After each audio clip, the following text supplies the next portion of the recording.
that lights the midnight sky. You appear when I close my eyes.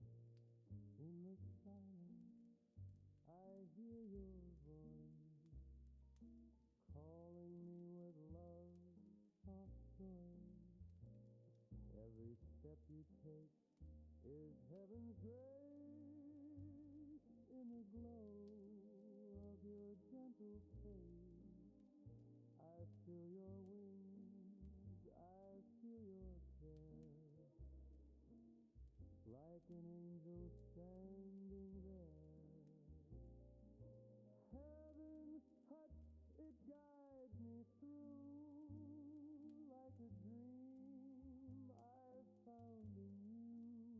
With every breath I see your face, in the quiet of your embrace. The moonlight falls upon the street, carried softly by the breeze. Every moment feels so true. With my heart I belong to you.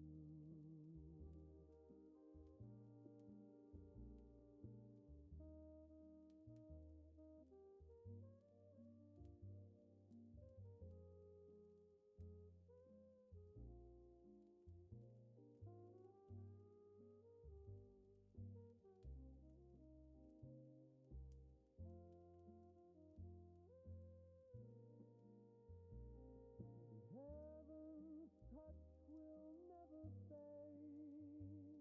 With your love's sweet serenade, when the stars begin to shine, you'll forever be mine.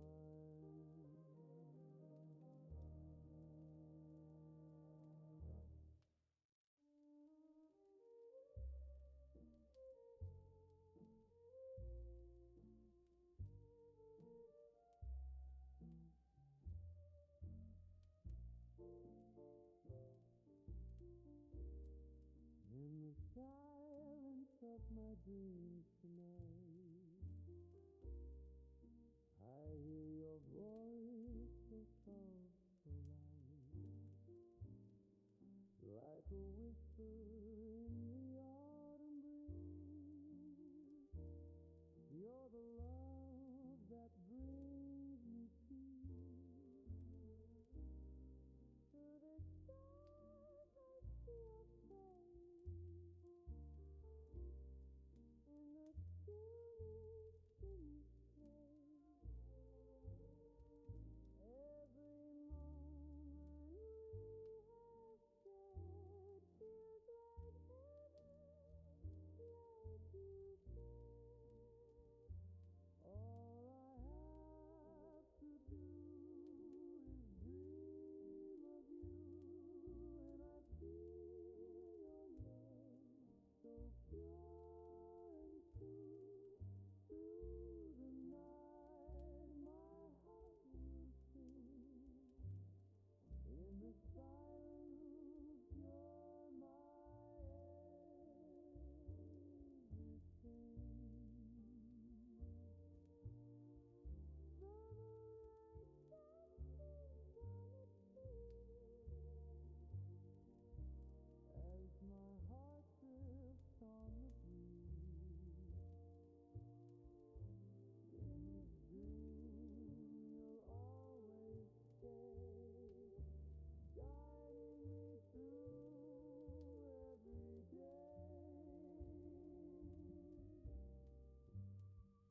the storm, through the rain, you and I will remain the same.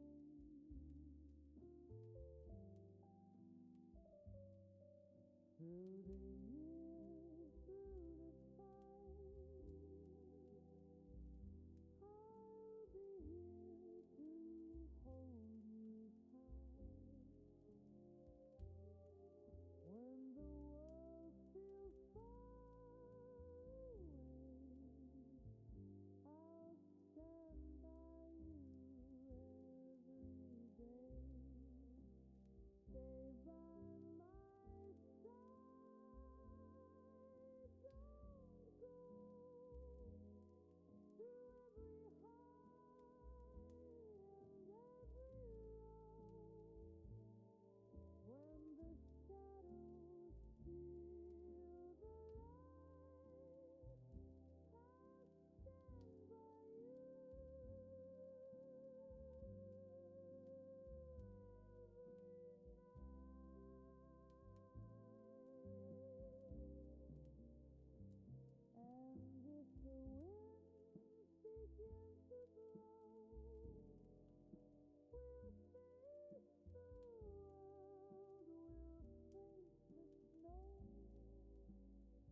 the night erase my fears.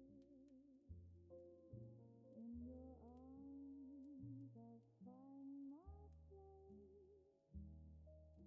In your heart I see your face.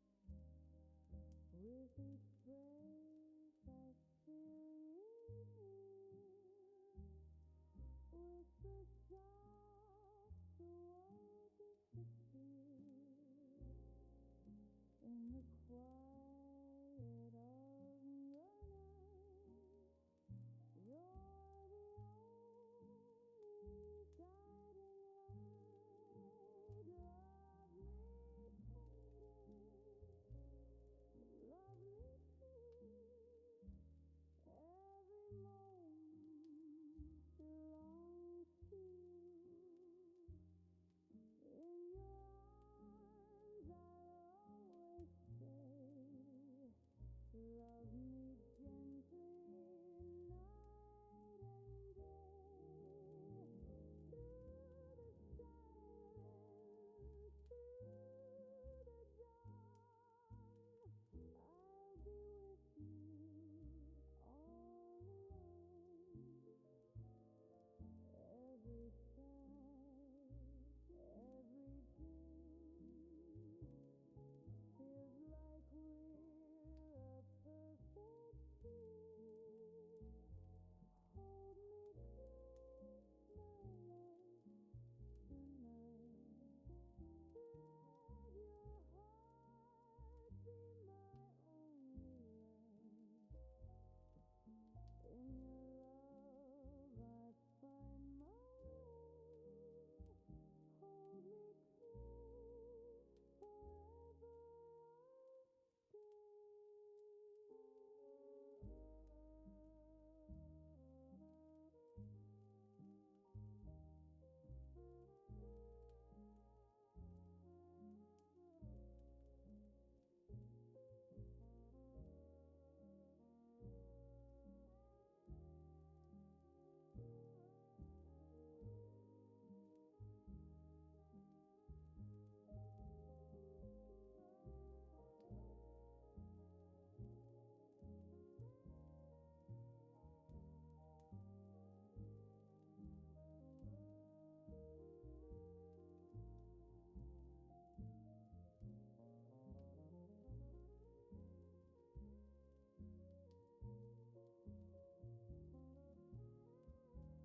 In your love I find my way. Hold me close, forever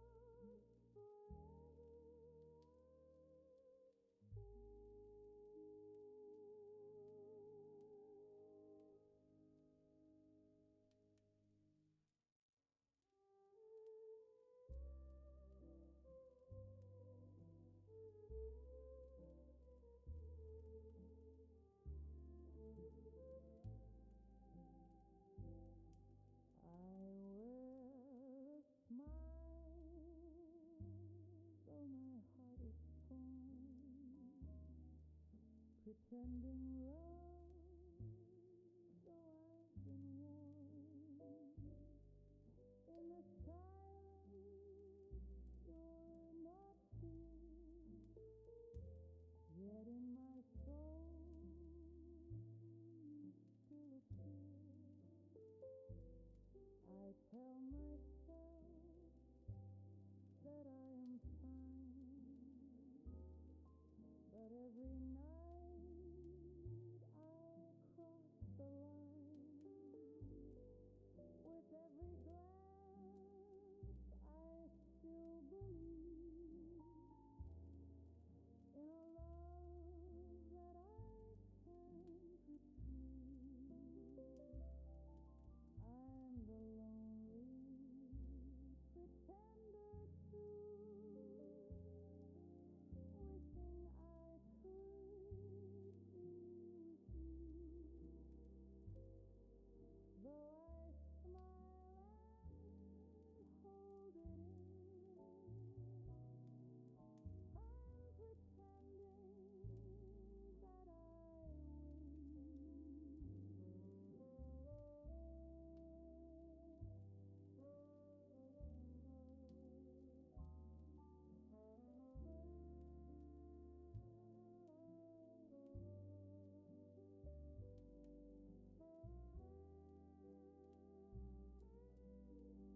pretending that you're holding tight, but in my heart the truth remains.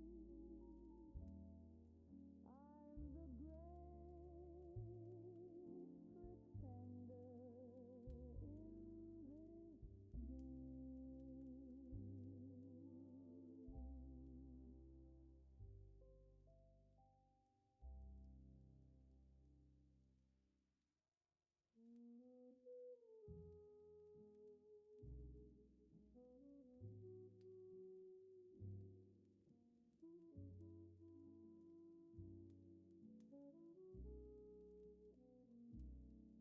In the still of the night we are alone. The stars above whisper in their tone. Every sigh feels like a soft embrace as we walk through the autumn space. The leaves drift down, the world is still. The moonlight shines with gentle thrill. Every moment seems to freeze in time when your hand is softly holding mine. That whispers of the night so sweet. Every heartbeat feels complete. In this quiet time and truth, all I want is to be with you. The winds may blow, the trees may sway, but in your arms I'll always stay. Through the night, through the fall, you're the one I've waited for.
The echoes of our stars in the radar still fly.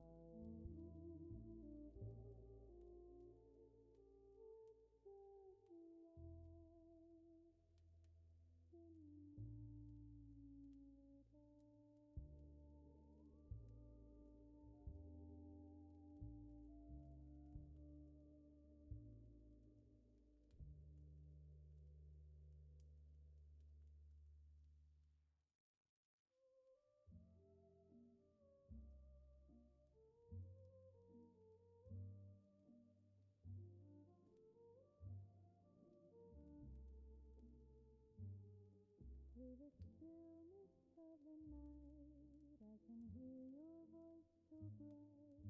Every whisper,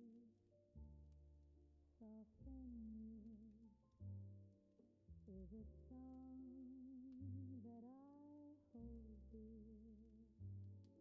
In the silence, shadows fall, yet your memory answers all. Every thought of you I see in my heart where secrets breathe. Echoes of my love for you. Every word so soft, so true. When the night is cold and deep, you're the dream that I still keep. The wind that stirs the autumn trees carries whispers on the breeze. Though we're far, you're always near.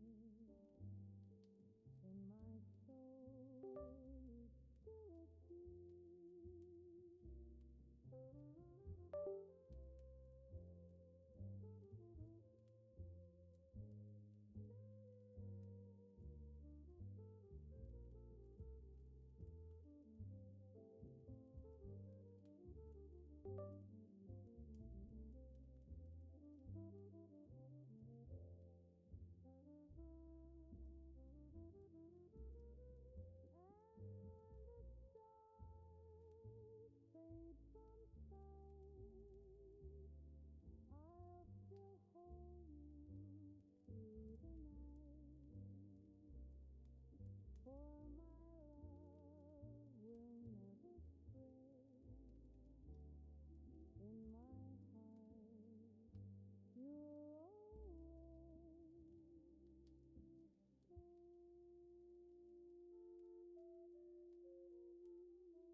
Like a leaf that falls from the tree,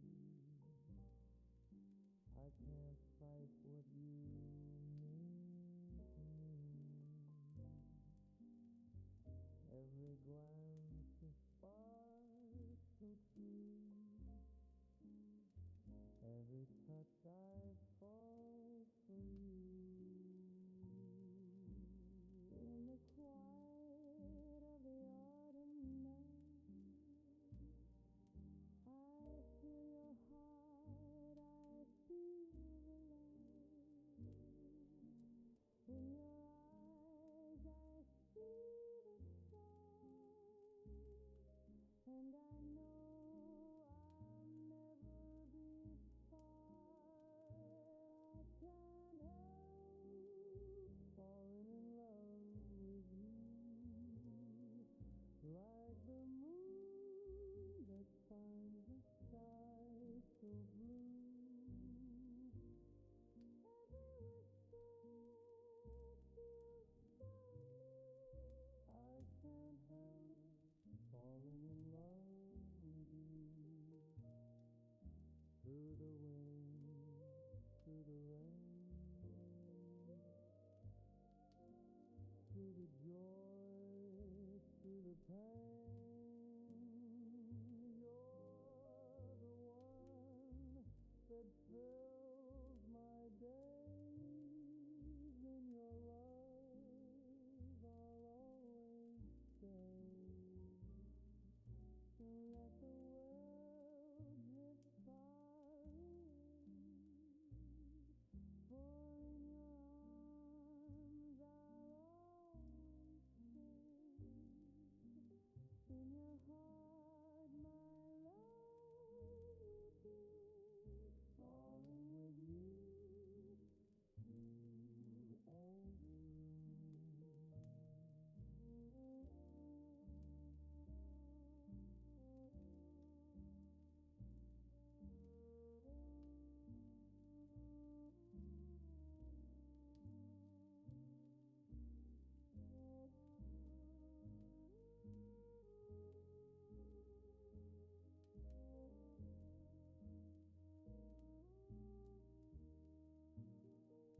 I can't help falling in love with you.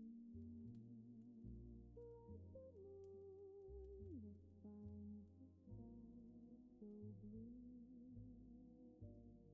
every whisper feels so new.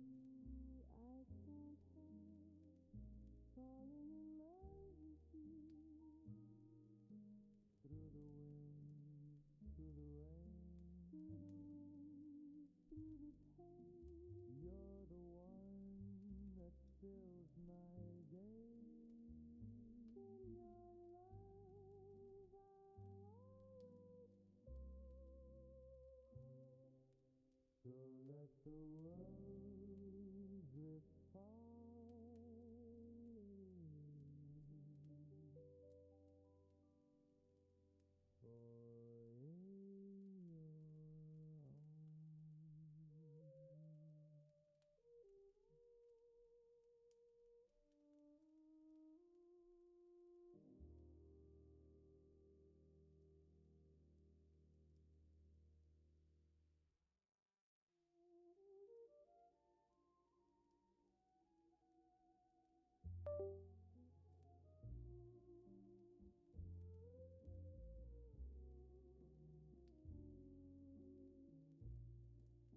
If I had a heart to give,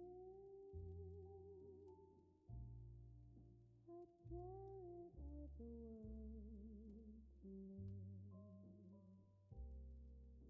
With every beat I'd spread the light and make the dark turn into bright. If I had a song to sing, I'd send it on the wind's soft wing. It would carry through the trees and calm the soul, set the heart at ease. If I had a love to show,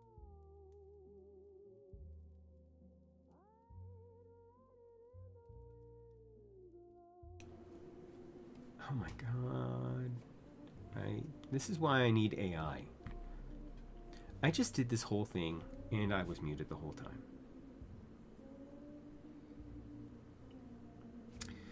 So, let's take it back. Let's take it back. This is the Nova. Switches on the oh my god. I just said be professional. Would a professional be muted the whole time? Oh man. Alright. Okay. So, here we go. This, we'll go ahead and get rid of that real quick. This is the drop-in kit inside the NEO65. These are the Nova switches with the standard stock keycaps, which we will be taking a look at in a second. And I should have known because I didn't hear myself through there, but I didn't. Anyway, So yeah, this is the board. Let's take a listen.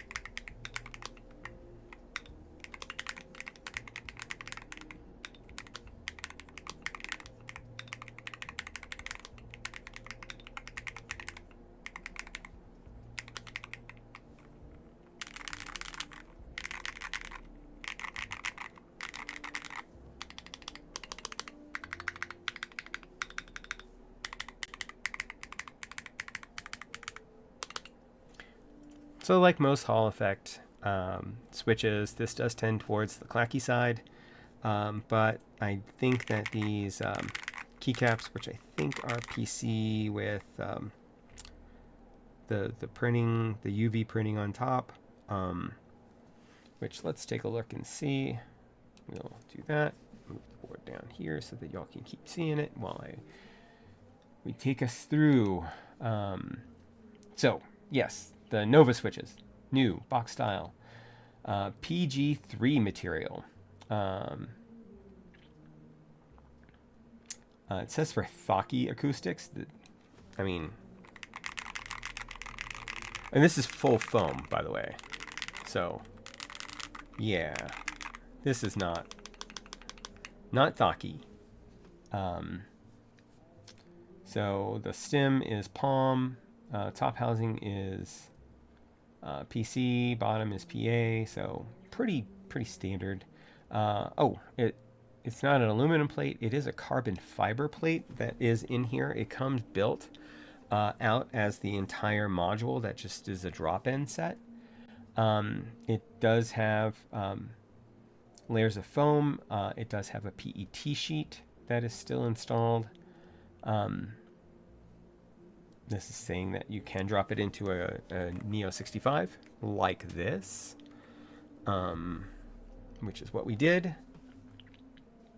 Stable and reliable performance. Rappy snappy. Rapid trigger. Adjustable actuation points. Dynamic keystrokes. It's just got all kinds of goodness. Let's see if it tells me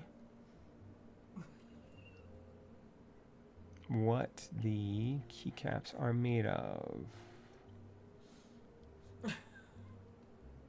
She's not laughing at me. She's laughing at something she's watching.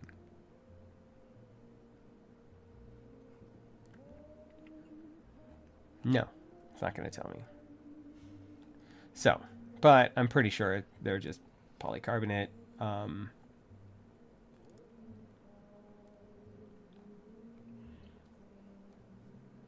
Precision cut, which I'm going to do soon. Not for this board, but for the Pavadan.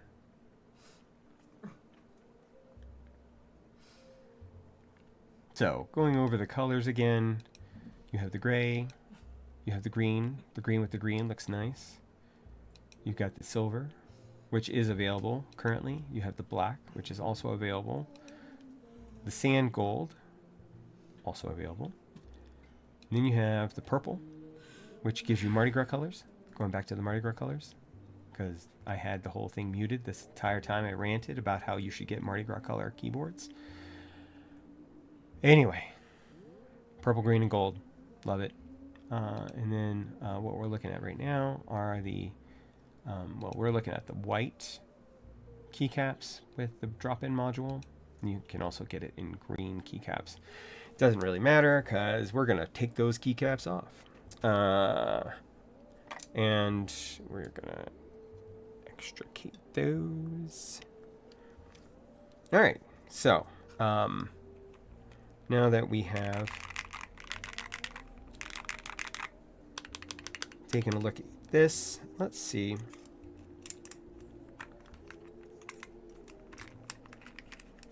If we change up some keycaps, don't go away. By the way, I wasn't a believer in this until I started using it. And then I'm like, wow, this is a game changer. We're going to take out the spacebar. Except for the... I might still use these.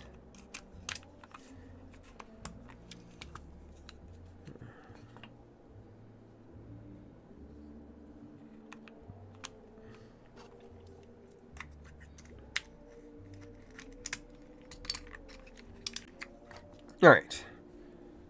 Let's try with the keycaps from our original module, which are die sub PBT,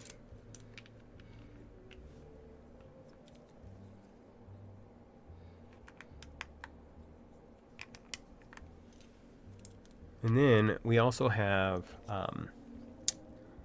GMK Metropolis in the wings for us to also try.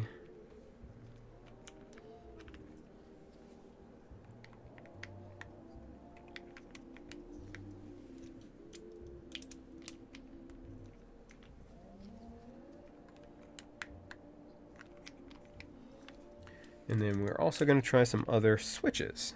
But first I wanted to see how these switches kind of sound with different types of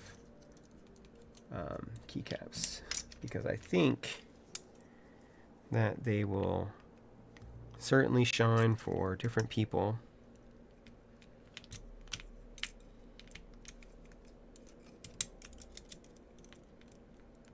I wonder how long I was working on this before I realized that I was muted. Anyway, so here is die sub PBT, and let's see, what's the thickness? Are we down with the thickness? Your brother, get up and get down with the thickness.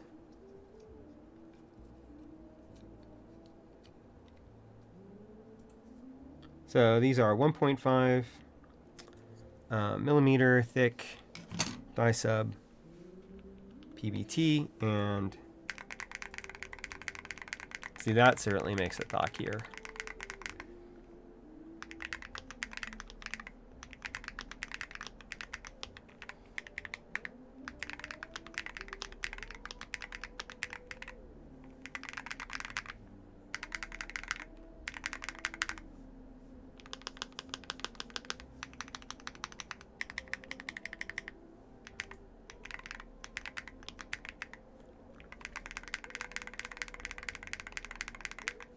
Okay, so that being said, I think that is definitely better than the stock PC UV print keycaps that are coming on this thing, but we'll keep those on the side for the moment.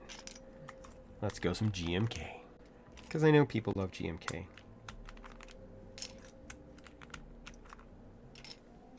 And, you know, for a reason. I'm not saying you're wrong. I'm not saying you're right. I'm not saying you're wrong. Okay.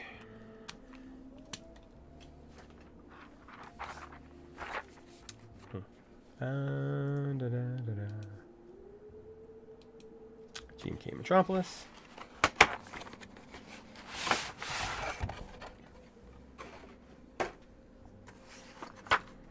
Let's grab some.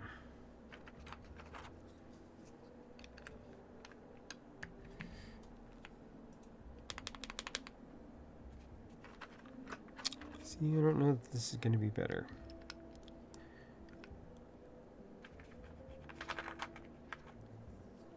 But it's definitely not going to be worse, because it's GMK. That makes everything right.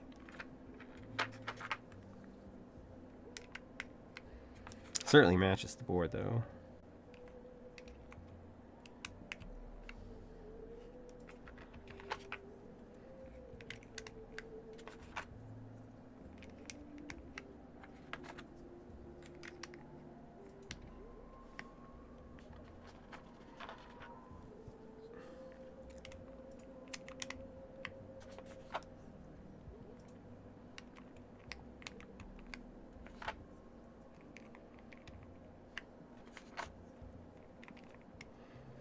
Okay, so here is some GMK with the Nova switches.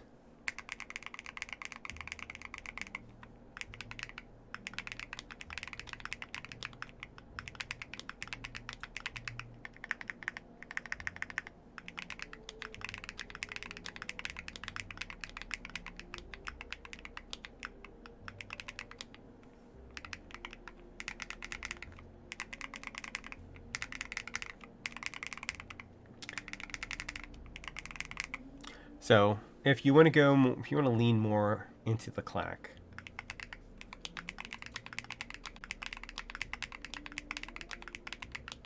then this is kind of the way to go.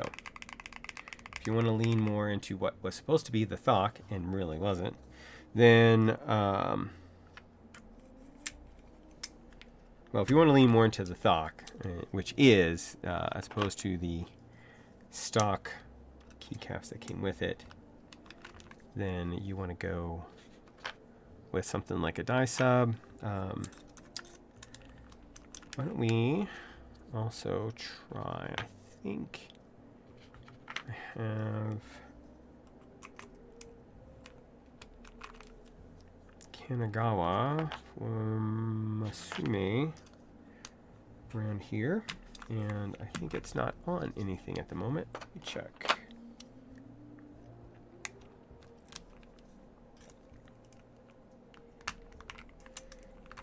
That might look nice on here as well.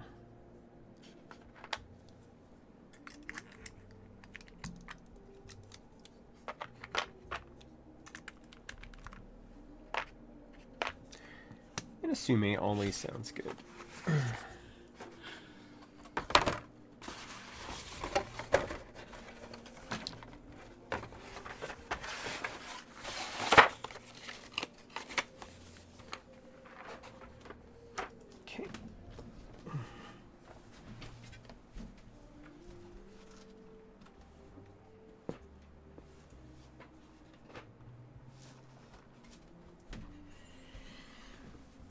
Okay, Kanagawa. Oh, hey, I just got rated. Thanks, Marshmallows. I hope you had a great rest of your stream. We're trying out some, hey, Jer, how are you doing today? Trying out some different switches. I just tried the GMK Metropolis, which made this a really clacky board. So basically what this is these are the new, it's the new drop-in kit for the NEO65. So this converts a standard NEO65, ignore the fingerprints, into a Hall effect keyboard using their new Owl Labs Nova switches, which is what these are and are come preloaded. It came with polycarbonate.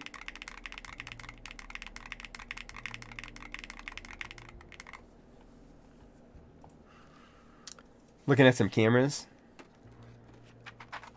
I hear tell that Sony.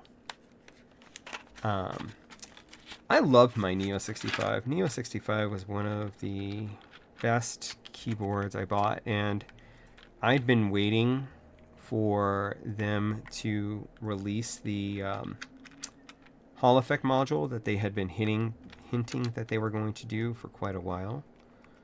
And then they finally did. And so I scooped it up. And then we had a whole thing last weekend, so I wasn't able to build it. I mean, what kind of problems are you talking about? Because I don't think I saw too many issues with mine. But I mean, I guess it depends on what you look for in your keyboard.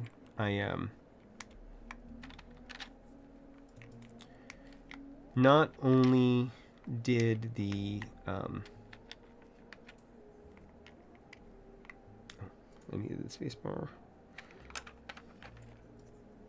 Yeah, that's pretty good. We decided to go this way.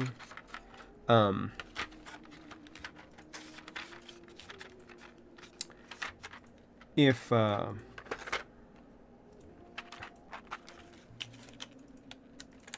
only did well, I guess the first QWERTY keys board I got was the QK100, and I loved it.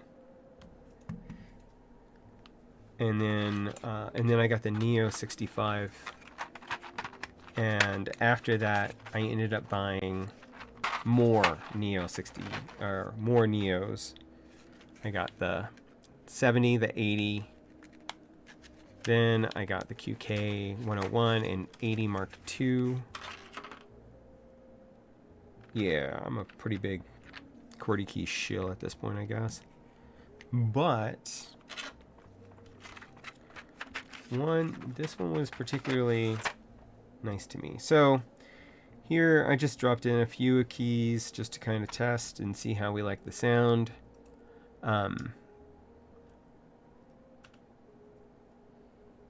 Oh, no, this thing lasts for days.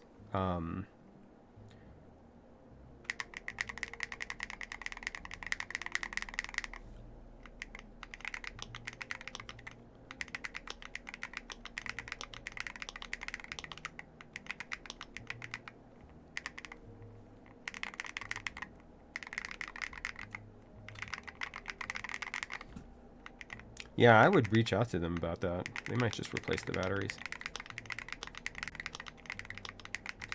That is a nice...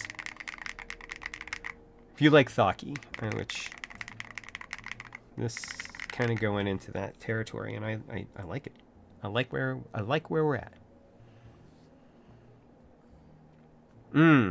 See, I went the opposite. I use my NEO65 a lot more than I use my Envoy. But I think these are going to be the keycaps we go with today. So I'm going to finish building this out with the Osume Kanagawa keycaps. We'll leave that on the side.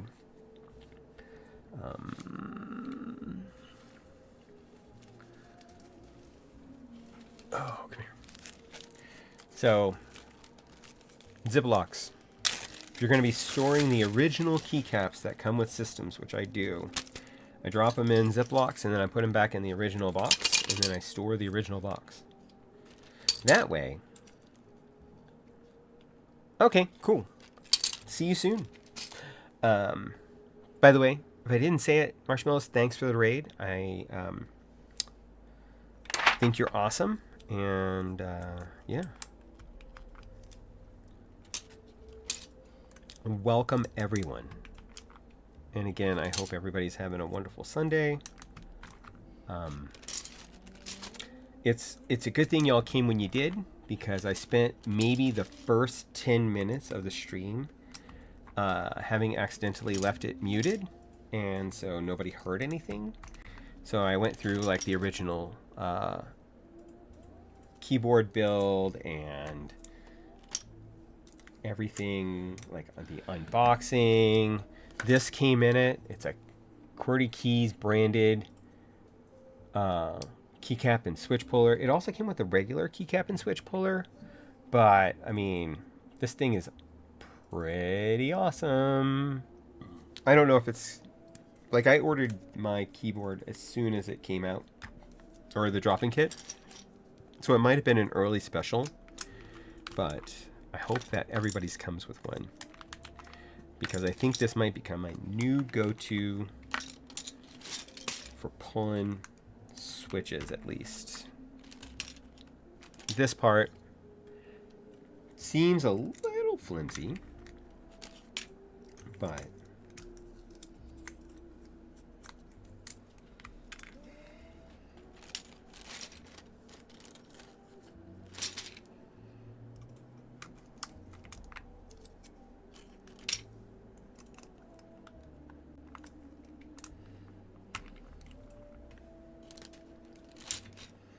And I had gotten the Gateron one like a while ago, and I tried it out, and it did not work nearly as well as this does.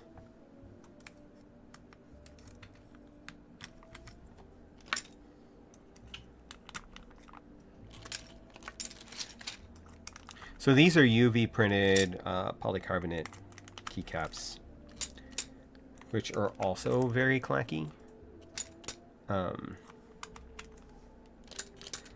But if you like that sound, they're actually pretty good. If you like the space agey legends that they have on them. Come on. Kind of that long letter with the curves, and it's, it's all right. I just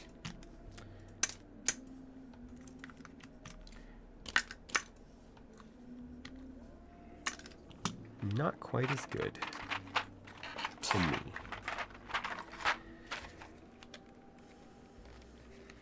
When compared to something like an Asume, where you get that,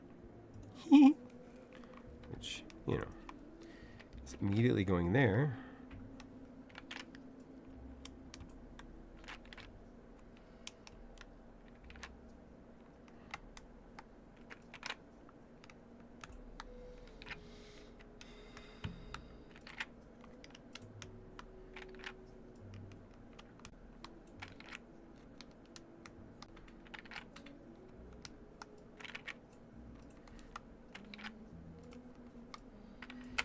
By the way, if you've never tried Asume keycaps, first of all, if you like die sub, first of all, they're high quality die sub keycaps.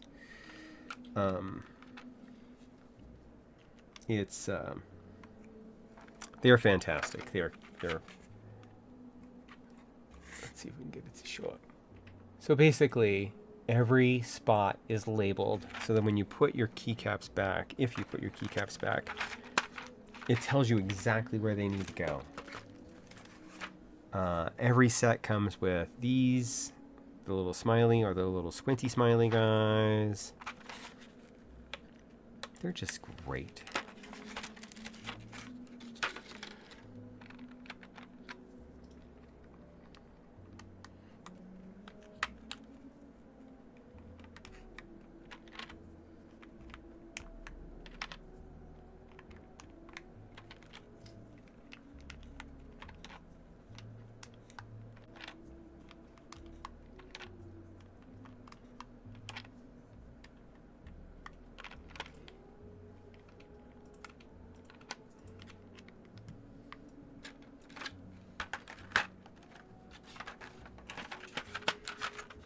They're all form-fitting. It's great.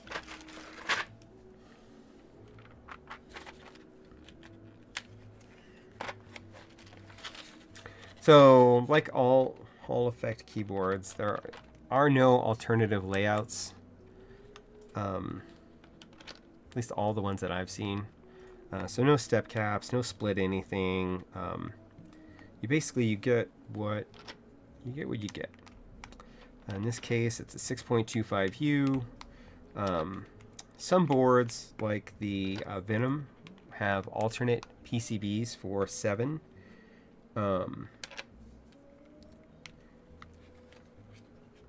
So you buy which one you want. You can't switch it, but you can choose it at the beginning. And then you're just kind of stuck with whatever you pick. Which, most people have a preference, like going into it. And if you don't, well, you are kind of out of luck. You just got to pick. And if that's the case, you should probably just pick 6.25U because that's what most people are used to. And then later on, buy it at the 7U. Just buy it.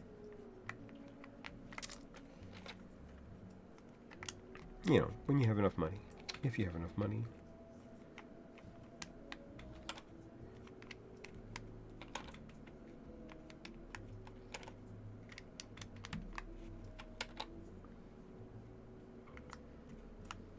I'm gonna go with the light blue and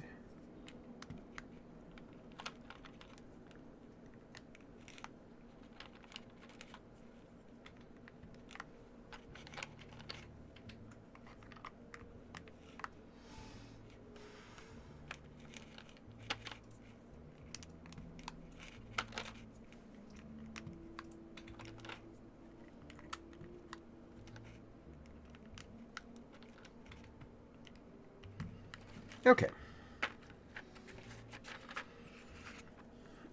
So let's go ahead and check this out. This is the full board with Kanagawa, which we are going to stick with, so I can put you away. It comes with cards and stuff that I keep in the box. Even comes with a little sticker that is themed after the color of the set. Basically the little keycap that is colored after the primary colorway of the set, which in this case is light blue.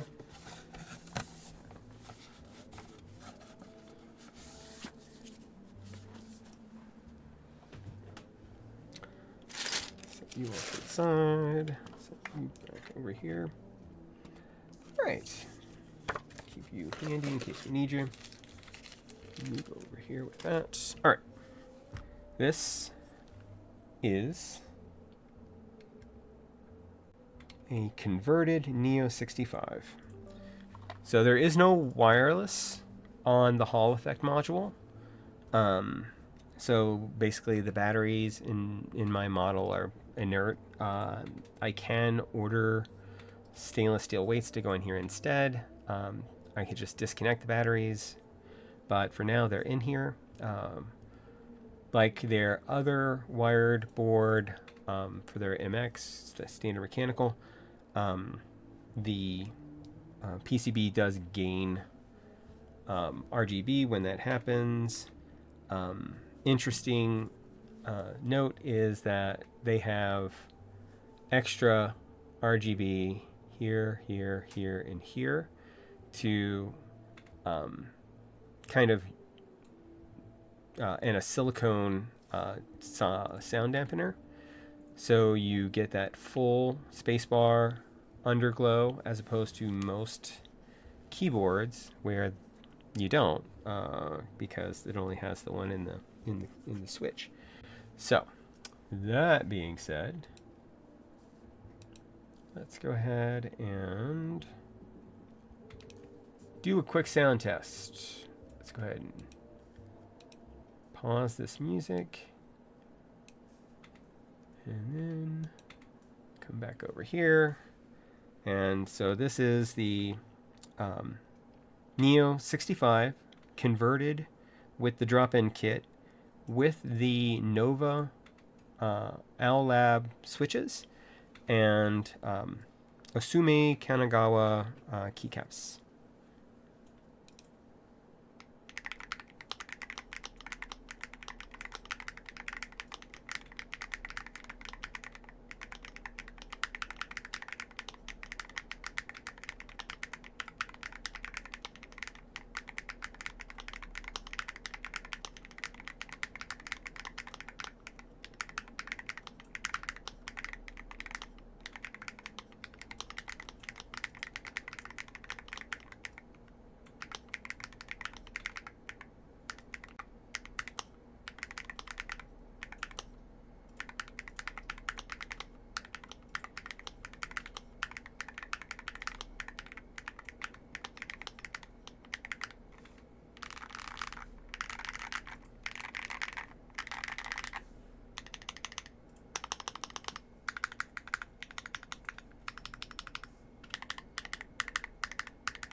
Hey, what's going on, man? How are you doing today?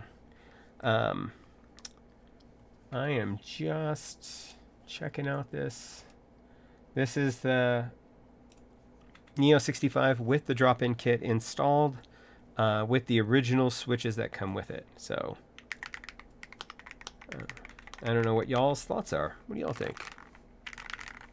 This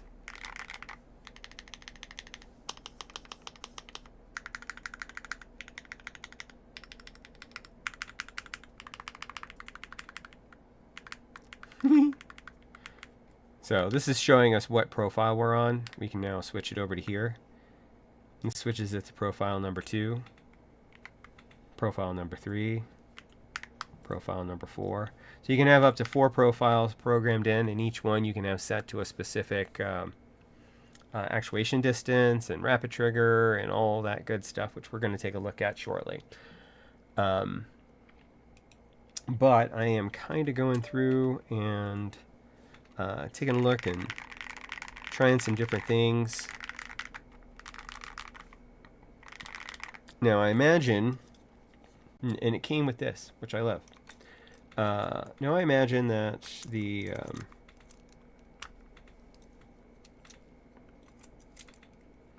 reds are just going to be red. If you're familiar with the reds,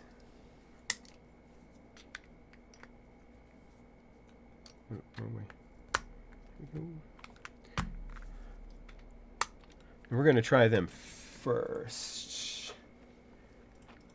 So these are the AE boards reds, and they're unique in that they are a rubber dome Hall effect switch, which are compatible with this board. So I put them in the same orientation. Since they're rubber dome, they're pretty silent. So we should not really hear anything here, but I am just giving it a try to see how it feels. So this is the standard Nova switches. No spring ping. These are a pretty solid switch in my opinion. And these are the reds. I guess. So they're pretty silent. But let's get into something a little bit more avant-garde, if you will.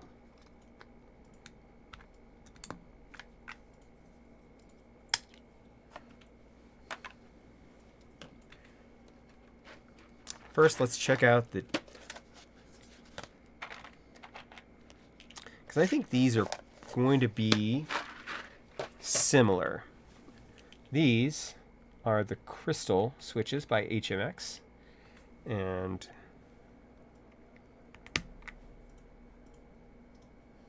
if I'm right, they're going to have a pretty similar sound profile. But let's find out. So these are the original, these are the Novas.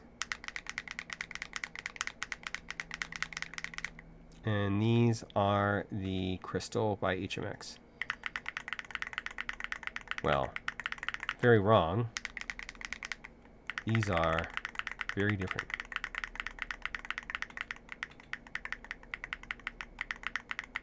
Not sure how I feel about them now. Let's leave those in.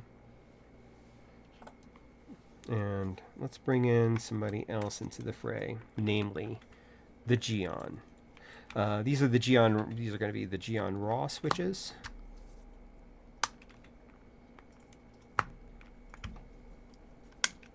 I love this thing. All right.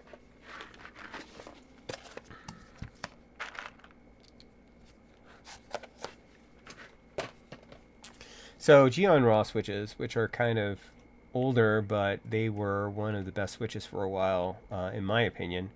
They do have an open bottom, but despite that, I hate doing this.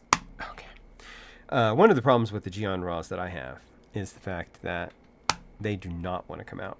However, maybe that'll be different with this new keycap or switch puller. Maybe that will make the whole difference. So these are the original, the Novas.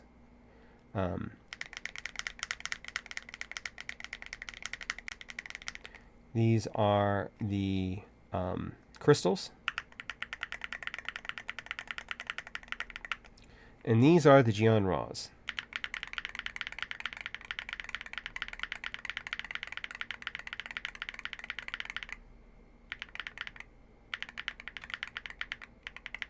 Which I think might be the best,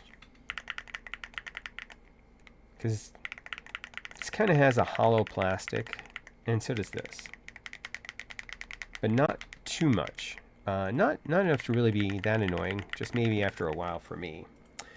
And because I'm curious, the Geon Raws have a bit of a softer sound to them, in my opinion. But will this thing pull it out?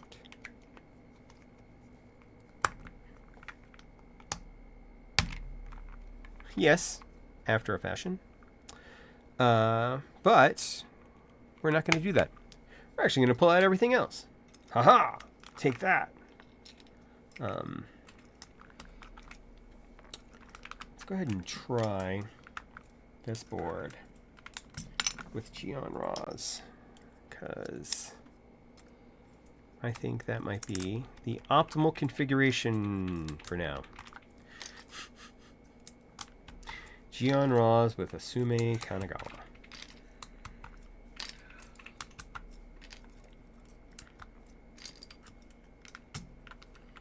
Or I might go back to the Zodiac keycaps. Yeah, let's go back to the Zodiac keycaps. We'll pull them from the old board, or from the old PCB rather. How is everyone doing today? Do you like chicken? Are you vegetarian?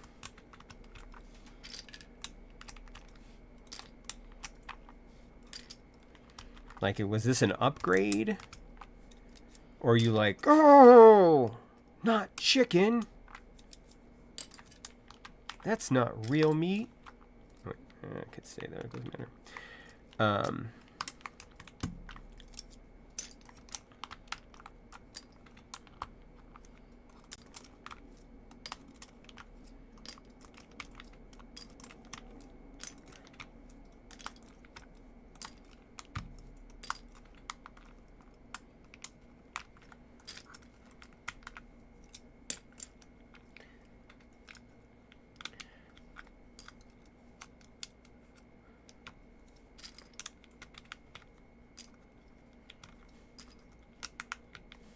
Wait, no, we are going to pull this off because we're going to put on the Zodiac.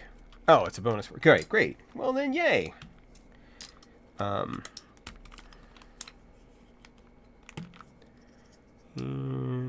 it goes over there. Similar to the keycaps, when I pull off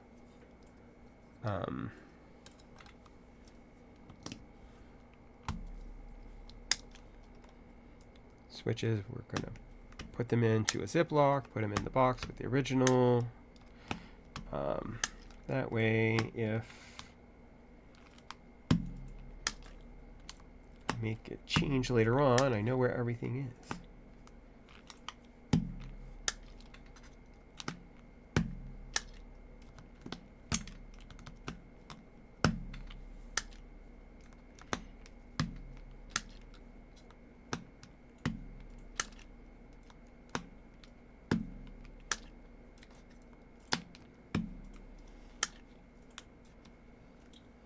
Ooh, is it gonna work? Yeah!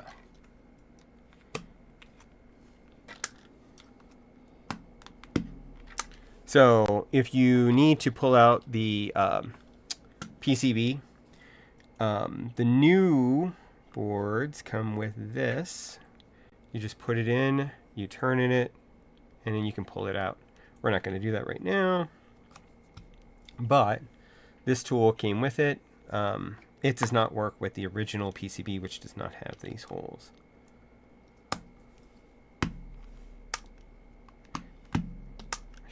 This way. Come on. Okay.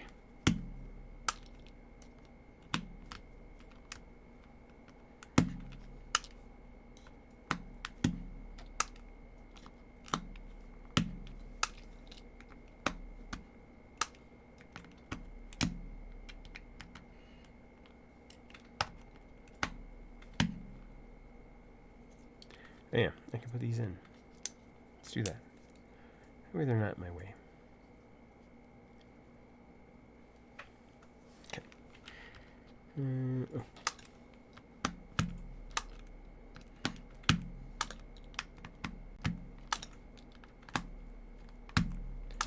This is so nice. Oddly satisfying.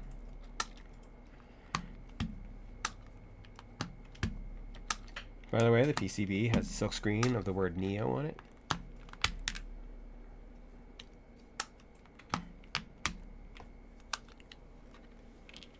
Let's go up there.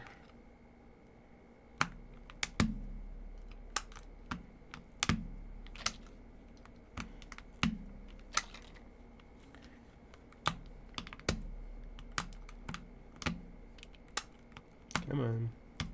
There we go.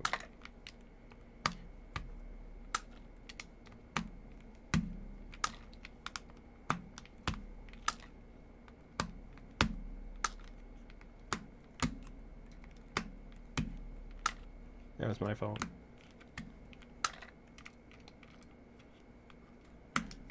That was its fault. Oh, I forgot to put the music back on. Where's my head at?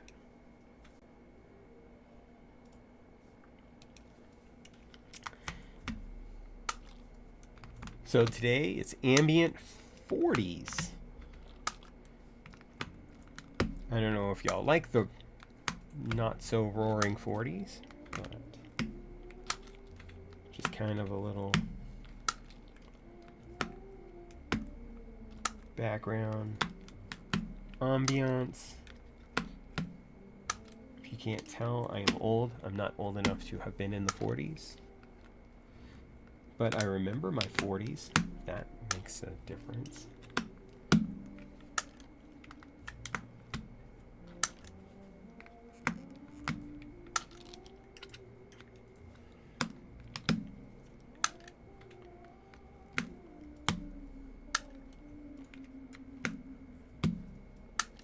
And one to grow on. Okay, so these are all the Nova switches. Let's grab our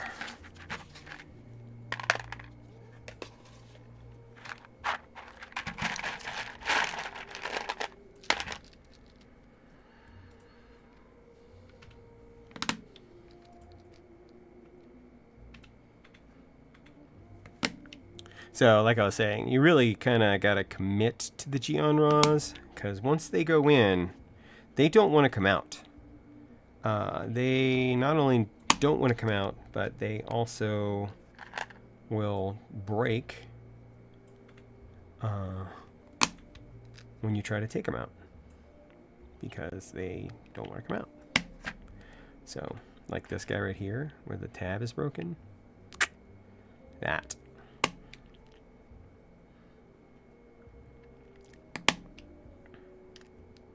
However, this is also going to give us some really good RGBing. Oh, that's a smoothie. Okay. We'll just set that to the side. Which actually it makes a great point, because I have like the Monsgeek M1 V5 TMR, which is a obviously a TMR board, and it has the support for mechanical and Hall effect switches. The Neos are not like that.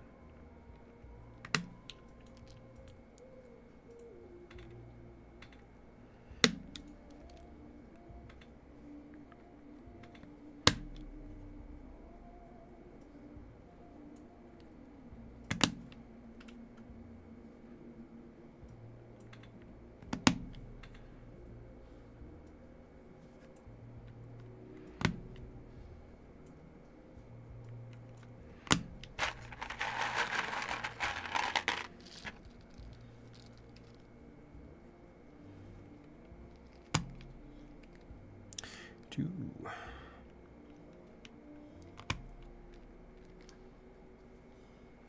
Have you all watched the first episode of The Mighty Nine? It's on YouTube, but it's not on Amazon yet. Not until the day after tomorrow. If you haven't, you should check it out. If you like role-playing games and Critical Role, which is awesome, in my opinion. We actually went and saw Jester and Ford's wedding in the theater. So that was cool. We enjoyed that.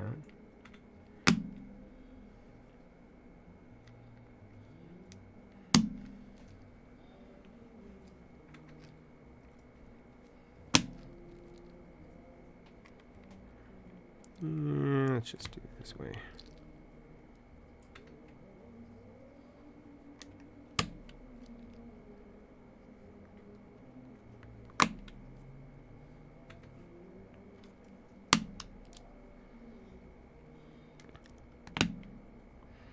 Because I am multi-nerdle.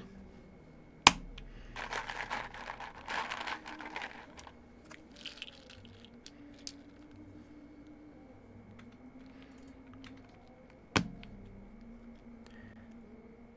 do a lot of pop culture stuff.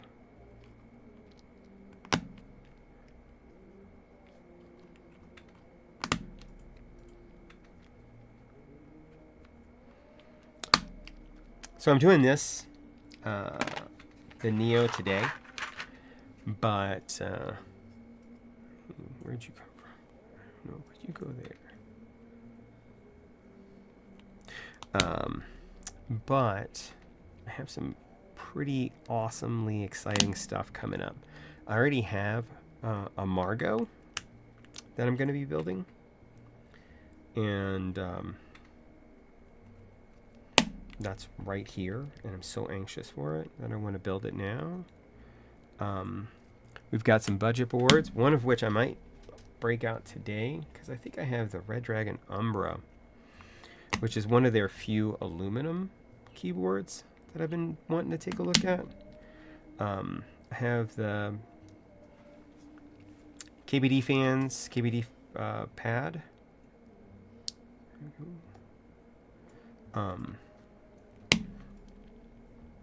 That a friend gave me that I'm going to be building on stream. I'm looking forward to that.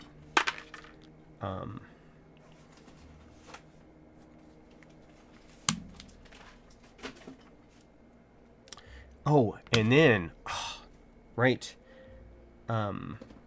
Nix Keys is going to be sending me not only the Athena 65, but also the new Hermes, which is also a number pad. That they're going to be releasing later. And they're going to be sending me one of the prototypes. So that's awesome. And I'm looking forward to that. If you have not checked out the Athena 65, I think it's going to be going into an R2 soon. Go check it out. It's Nix Keys, NYX Keys. So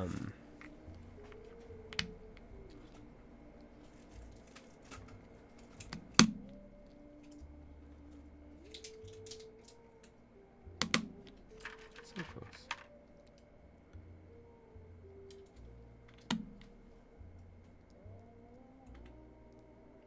Where are you? Why are you there? I don't know.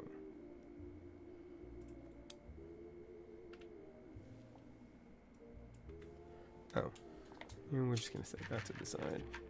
I can see that as being a bad thing. A screw has gone into the magnet hole.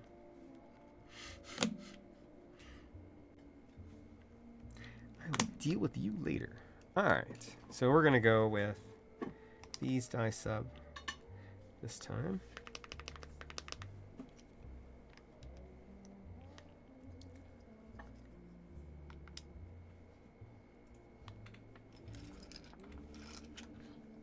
Oh.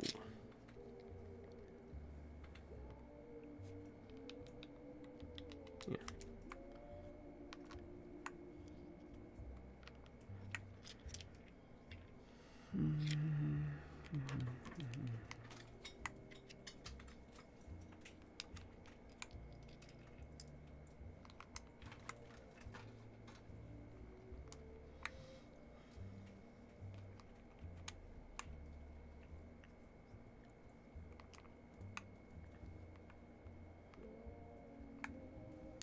That was the original ones I took off.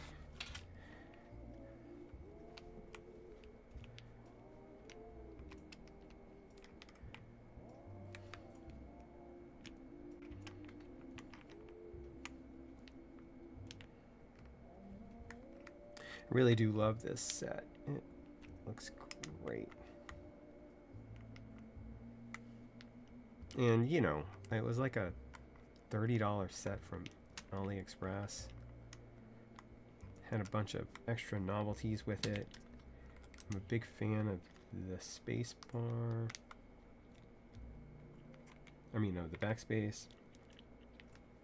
And the space bar, actually. I love all of these keys. I think it's a really pretty set that goes great with this particular shade of navy.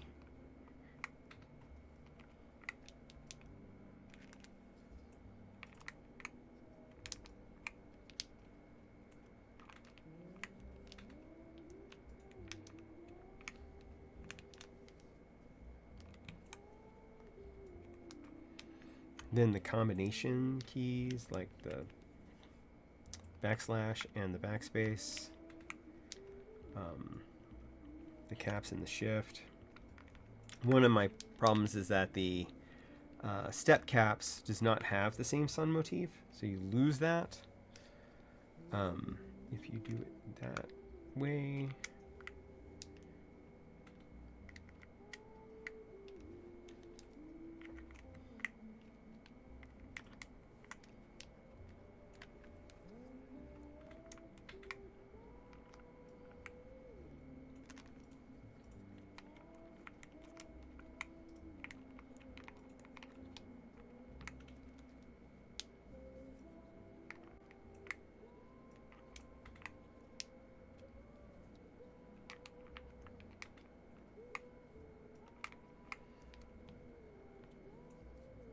All right, almost there.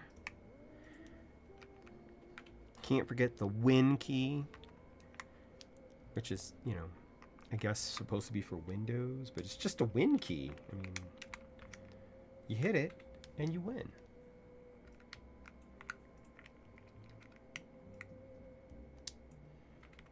Okay.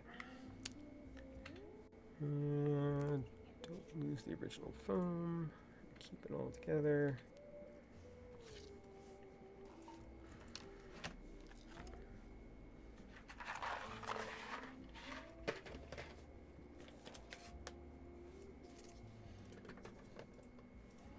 We'll deal with Usume later, but for now, let's take a look at that wonderful RGB. Like I said, it is going to be even brighter.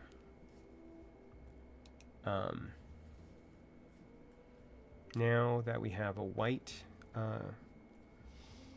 housing, because this will take some of the RGB away from the overall glow, which kind of gives it, it's kind of a really bright glow. I like it. But let's do another sound test. We'll pause the music.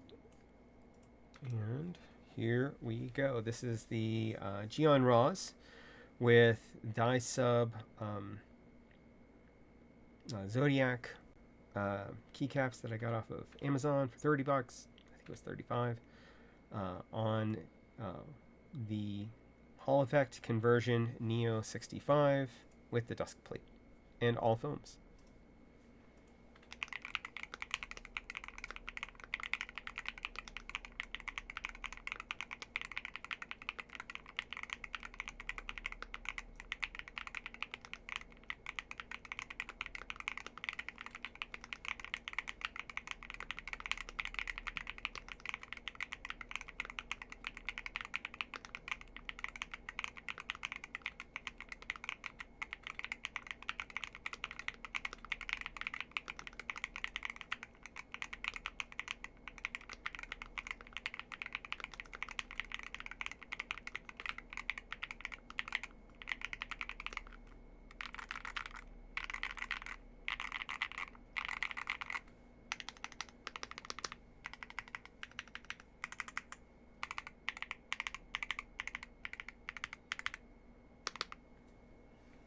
So the Chionras have more of a spring ping than some of the other switches that I've got.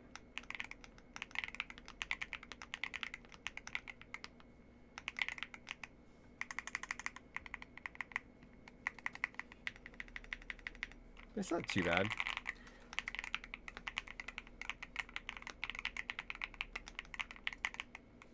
I mean, hearing this, would you really think that it was a Hall effect keyboard?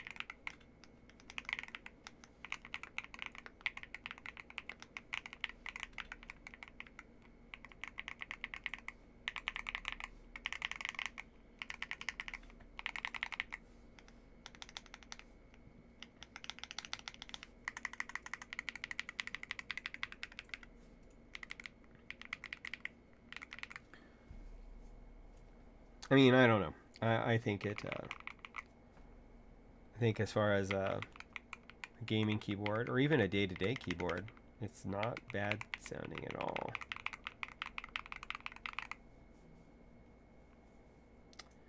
But let's take a look at that software. Let's go to the map, Bob.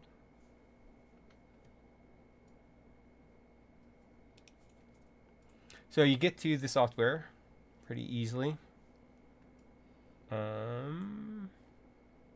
Neosonic HE, you go to the NeoFlux.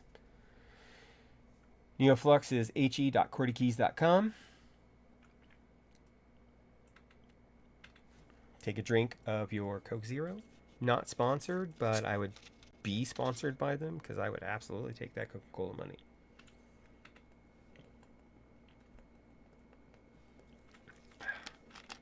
Okay.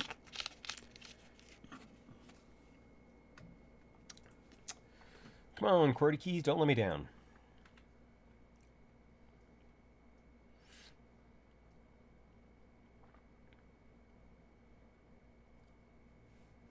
Nope. Restart the music.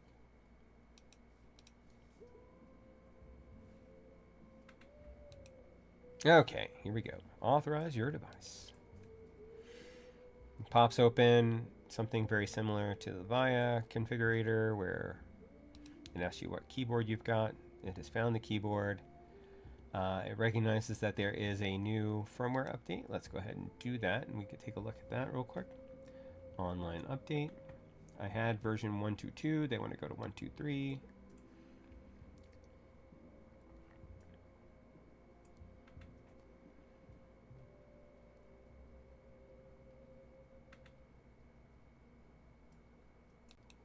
We'll need to do a calibration. It popped open to find the COM port that the firmware is on. And then that was it. Let me in. It wants to calibrate. Start switch calibration. Automatic calibration. Look at that. Just going through. Confirm calibration is complete. Boom. Save calibration data. Okay. So along the top here, you can see we have 3 profiles. Select all keys. Go to our actuation point. Let's drop our actuation point down. Why won't you let me? Oh, because I gotta select all keys. We want a 1.2. There we go. We do not want to disable our dead zone. We got a top and bottom dead zone of 0.2, which is accurate. That's good. I am not going to turn on rapid trigger for this. Let's see, it's going to show it. Yeah. So you can see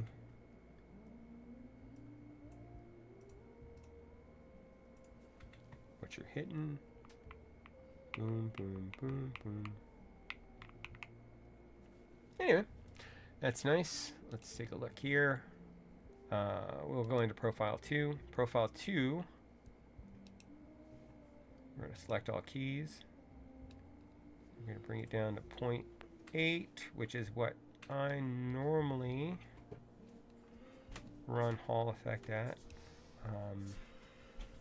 for gaming, and that is because I am a mediocre at best gamer. I do have rapid trigger turned on. Lower this down to 0.1. Release reset, also 0.1. Not continuous rapid trigger. We're going to change our switches. I am not happy with these choices.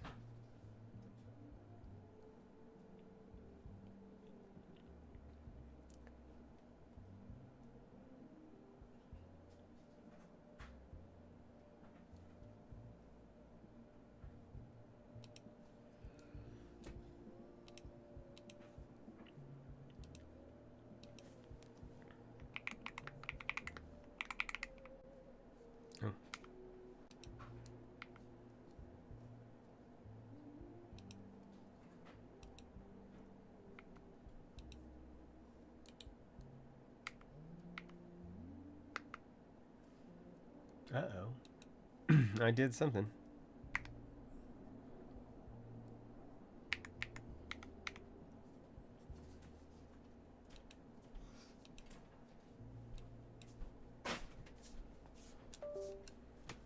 Let's disconnect and reconnect.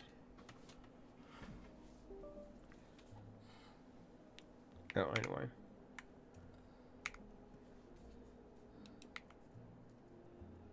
Okay. I switched profiles and the profile was just going crazy. So.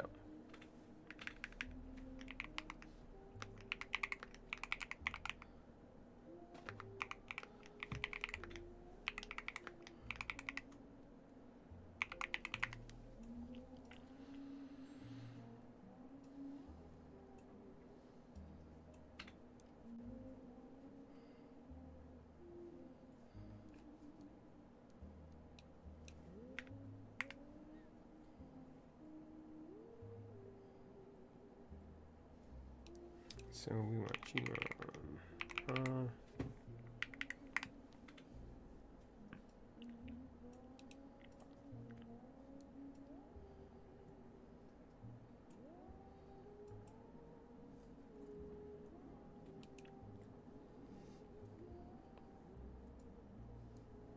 What are our other choices?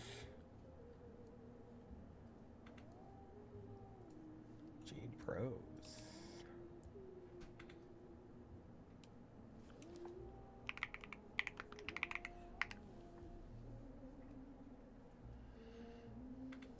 You would think I would have memorized this stuff by now.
I think all of the Jades have a 3.5. Novas have a 3.3.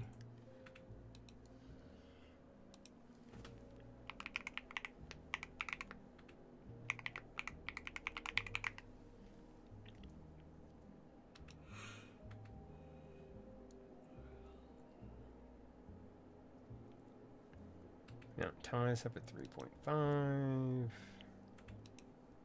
See, I like the selectable selectable switch area of the Venom so much more.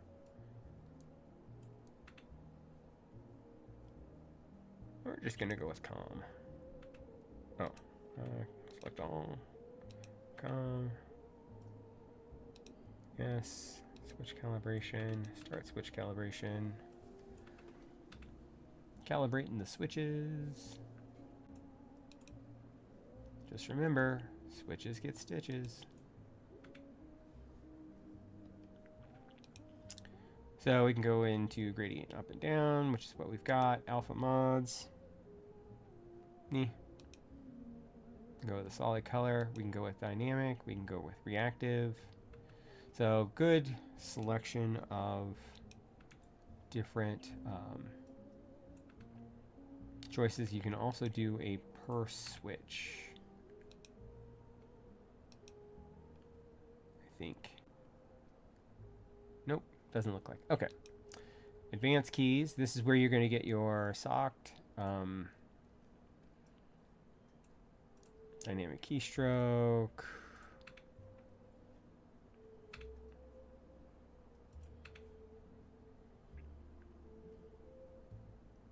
Alternating trigger. Ooh, that's interesting. 3 actions based on depth. There's a 2 actions based on depth. And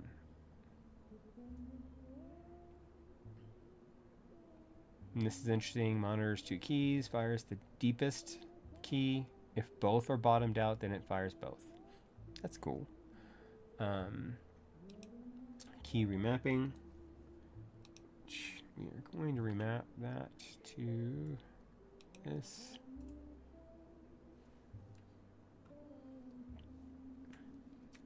We have 4 layers.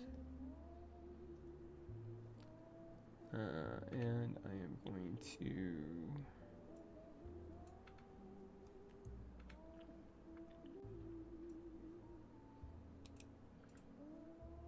change you to that. Go here, basic. And then go here. And it's print.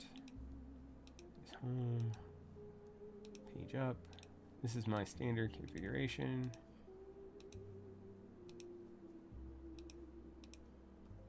Volume down. Down. Volume up. Mute. Stop. Play. Previous.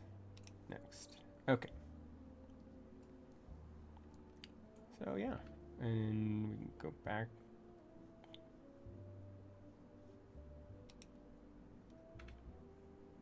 Yeah. Good. And then we can do an MO2.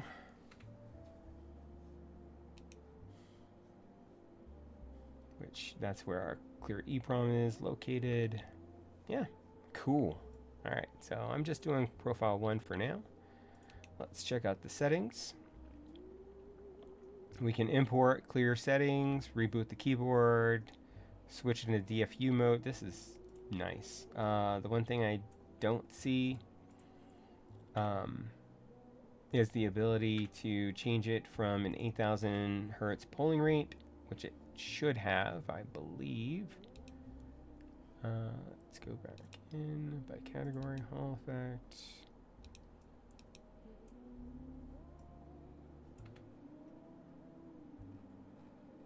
Specs. 8,000 hertz polling rate. I like to switch it down to 2,000 hertz. People have told me that it's not that big a deal on a keyboard. It's more of a big deal on the mouse. But at the same time, might as well just save those clock cycles. Anyway, it's 1.6 millimeter PCB, non-flex cut, as we saw. The word NEO printed on it in silkscreen. The typing angle is the same. I mean, it's the NEO65, so it has an 8-degree typing angle with a 17 millimeter degree front height. It's the same as the original, which is what this is. This is referring to the new Sonic version, which has Mardi Gras colors right here, but you can't buy it right now because it's sold out. But you can be notified so you can have your purple, green, and gold keyboard. Very important. All right. that, I think, is this.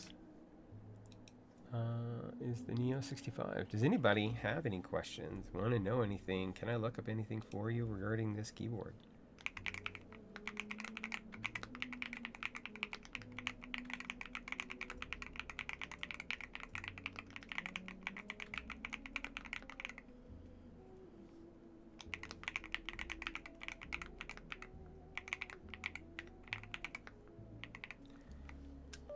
Now, if you want to compare real quick, I do have, although this is the, this does have reds on it, so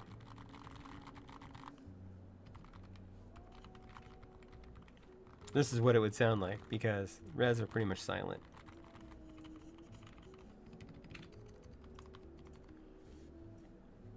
But this uses the Geon Venom PCB.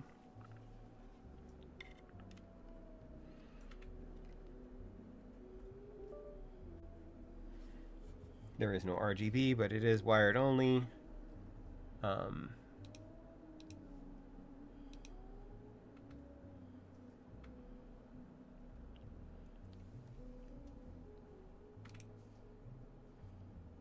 Let's see, is it a firmware upgrade? No, I have the latest, which is firmware 80. I can go to the beta, but why? There's a new WebDriver.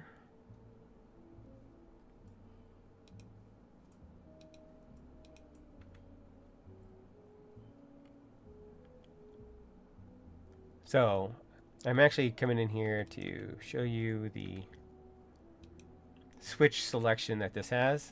I mean, look at this. This is what I'm talking about. You can select 3, 3, 3, 4, 3, 5. I don't know why these are out of order. That just seems stupid. But actually, I think I know why. Because these are all standards, and then you come in here, you can pick 3, 3, 3, 1, 3, 2, 3, 3, all the way up to 4.2 millimeter. I don't know that I've ever seen a switch with a 4.2 millimeter travel. If anybody knows of a switch that is 4.2 millimeter travel, let me know. The lighting effect that it has is actually for the different profiles because you can't see it here because reds don't have shine through and they're a box, solid box of a switch. But there is a light here that indicates the profile, and then it changes colors when you hit caps lock, which we can't see right now. But yeah, the Venom is probably one of the most advanced as far as the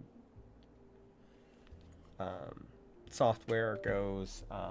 Newfie has great software, obviously. Wooting is the company to beat.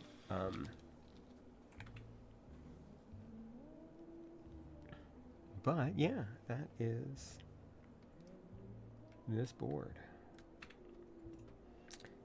I don't know if we should do another keyboard today unboxing. I think we will. Let me go grab that real quick.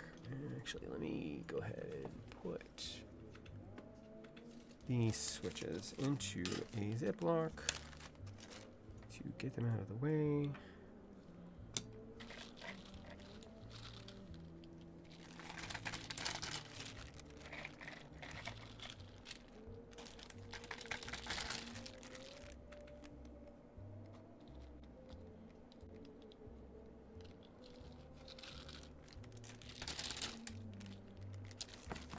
Don't go anywhere.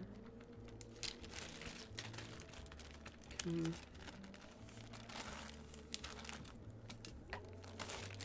All right. I'm gonna grab it. I'll be right back.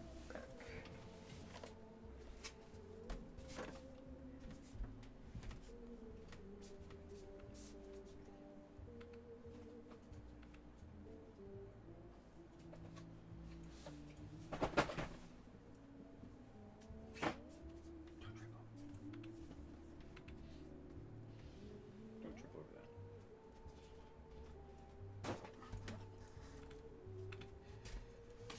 All right. So, this is the Eclipse Pro by Red Dragon. It is one of their few aluminum chassis keyboards. What do you say we take a look? I think I might have opened it already.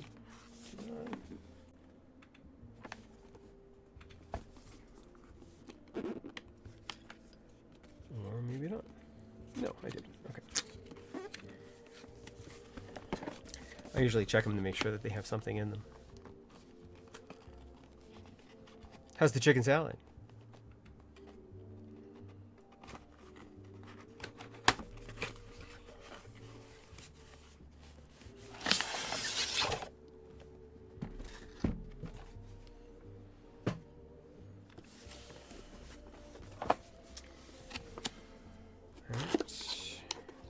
So we've got the Red Dragon logo here, pretty standard. Inside we have a box of stuff. Doesn't feel like a lot of stuff.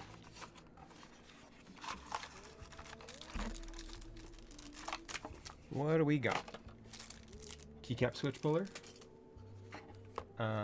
Additional switches.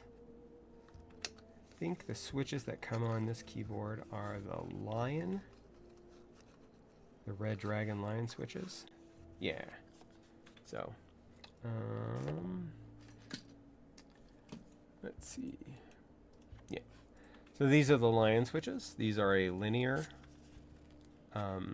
switch that I'm not sure who makes it for them, but they, I don't know. They're not their best. I've tried them before, but we'll probably end up changing them out. Ooh, you know what we could do?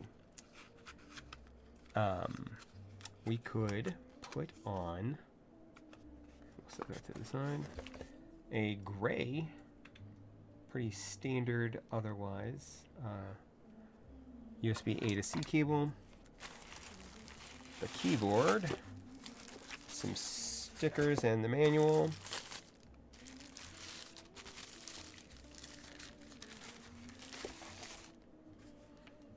And let's get this out of the way. If I can.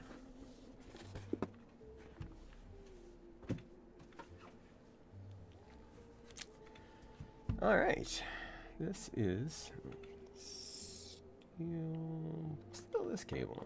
I shouldn't need as much power.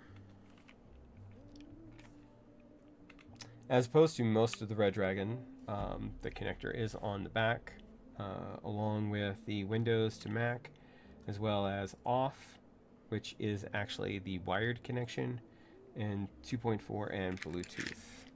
There is no spot to insert the Bluetooth, which I do not see here. Maybe it is in here somewhere. Let's see. Is it hidden? Oh no, it is. It's right here. So the 2.4 inserts there. It is magnetically held in. So that's good.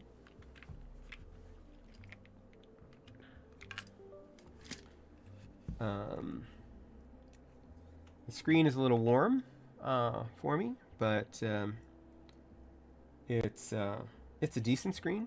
If it hadn't been for recently trying out the RT85, which has for some reason, the best screen I've ever seen on a keyboard,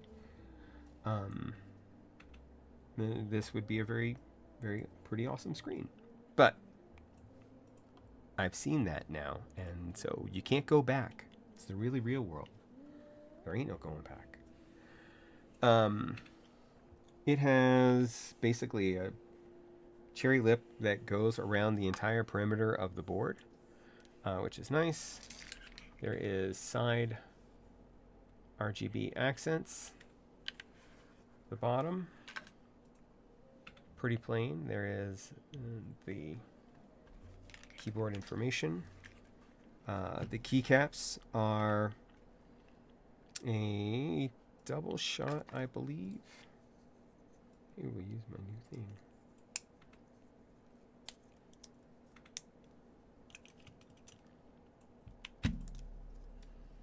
double shot PVT. And there's the line switches. You can see that there is a polycarbonate plate. And let's do an initial sound test. Go back to that. Ah, where'd you go? Oh, never mind. I changed my mind. We're going to disconnect that because I am resting this keyboard on it, or that cable on it.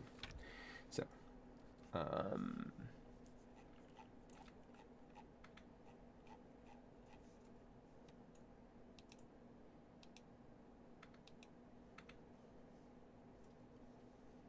hope there wasn't. If anybody was asking me questions in the YouTube channel, go ahead and ask them again because I did not see it.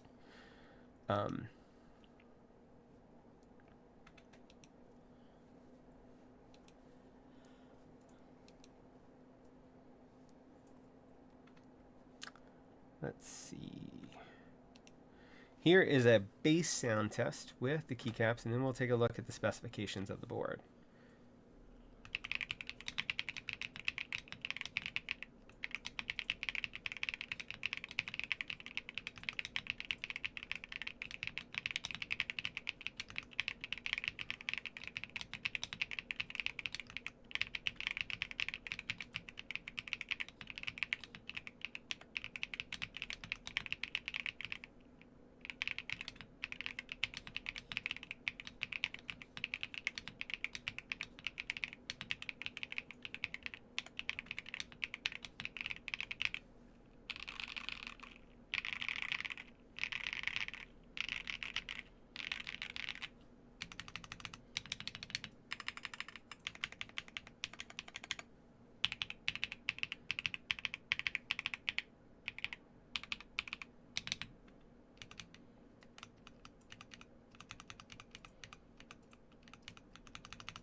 Not really any ticking.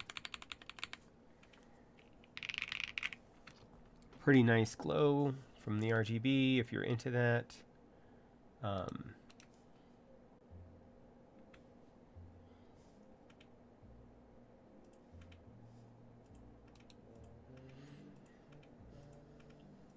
And of course the screen.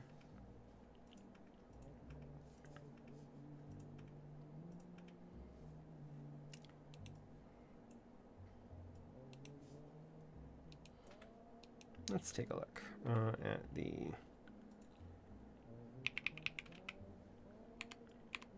I think that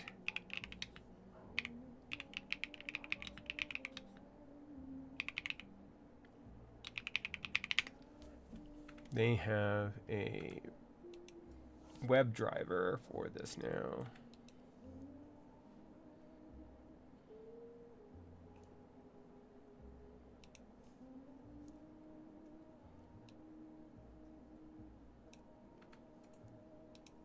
I am already looped in. All right.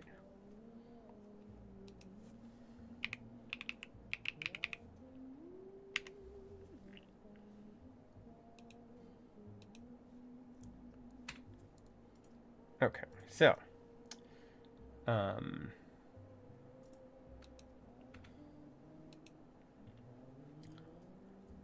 take a look at the manual.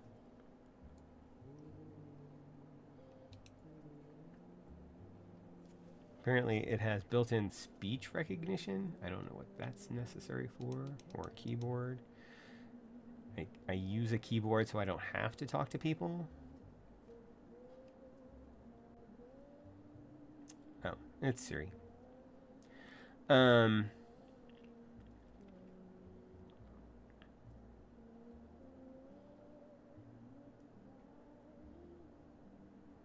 not show how to change the screen. I'm guessing you have to do it through the software. Let's go back.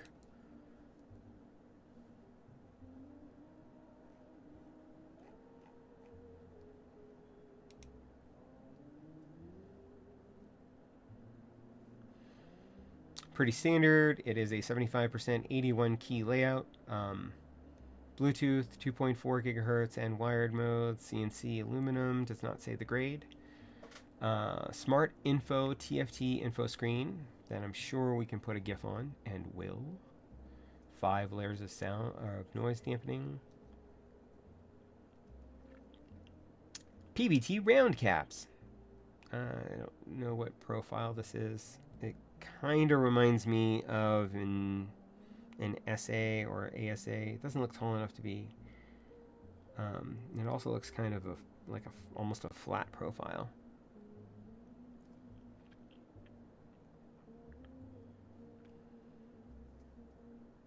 So that layer of sound dampening that I was talking about, like I said, it's a polycarbonate plate. It has Poron foam, plate foam, an IXPE sheet, and then PET underneath that, followed by bottom socket foam, which is just case foam, and then a silicone dampener underneath it. Still doesn't say the grade of the CNC aluminum. They do not want you to know. It says silver glitter frosted finish. This does not really have glitter in it. So if that's a plus or a minus for you, that's up to you. These are the switches. It's standard. Total travel is 3.3 millimeter, which is, again, it's a long pole. Software download. Just going to take us back here. Drivers and downloads. It does not have a web driver, so it is only... Yeah, I know. Oh, gosh. Red Dragon. When will you ever learn?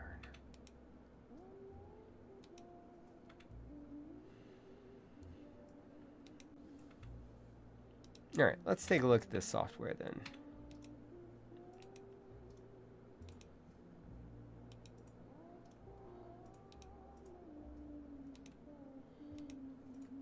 Okay, so here's the software. You have a default, you have function 1 and function 2. I'm not sure exactly where function 2 is located.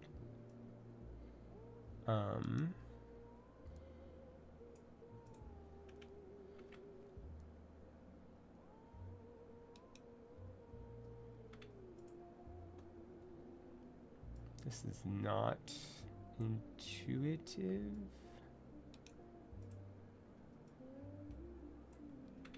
I like the fact that it's actually printed on here, but it's not printed on these keys, which is kind of funny. So I want that to be print screen. I want this to be home.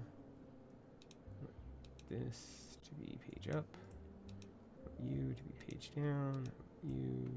I want you to be delete. I want you to be end, and I want you to be page down. I want you to be multimedia volume down. You to be multimedia volume up. You to be mute. You to be stop. You to be play. You to be previous. You to be next. All right. I think that is a good combination of everything that I'd want.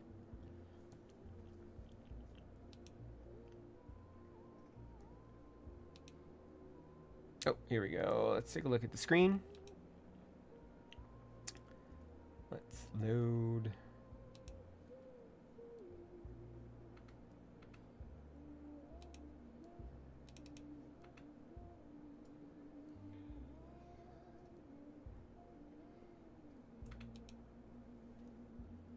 This.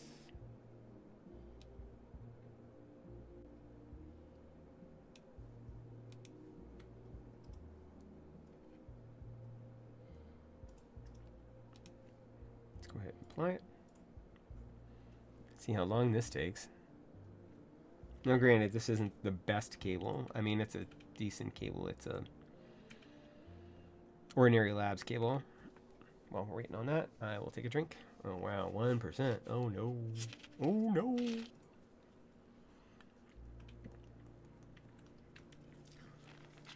All right, while that's doing that, let's decide on some keycaps that we want to change these to. Because I'm going to pull the switches and the keycaps. I think the switches I want to use are going to be cilantro switches, which we have right here. So, cilantro switches, which are an HMX switch, tactile, strong, early bump. If you haven't tried them, they're pretty awesome.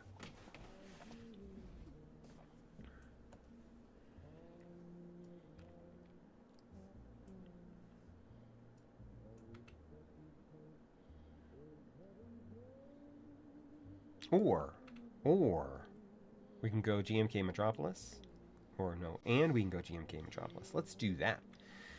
Yeah, that way me pulling those out of mothballs will not have been for nothing.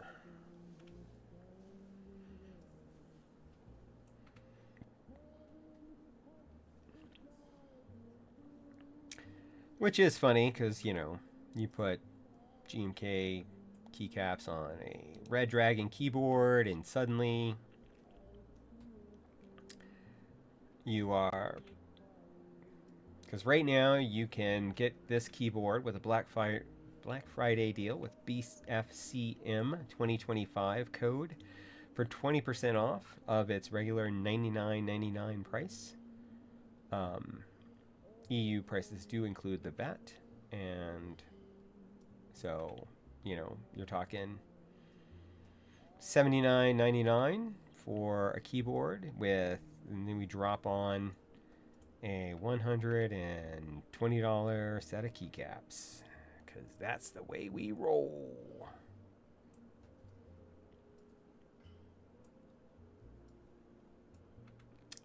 Meanwhile, let's go back. Bring you up. Let that do its thing. We'll look at some of the other specs on this guy while we are waiting.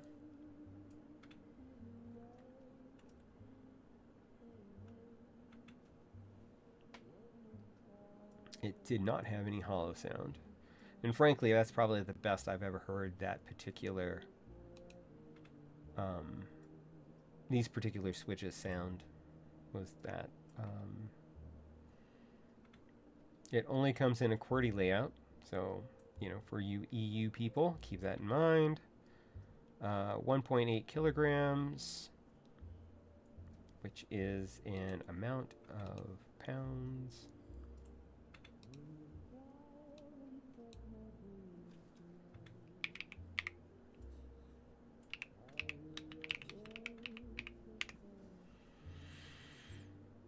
.96.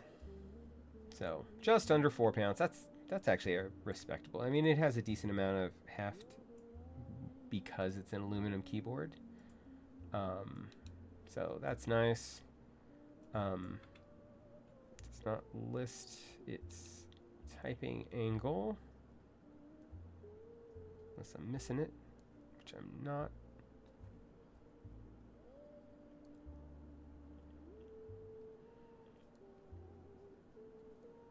Do another conversion. 1.69.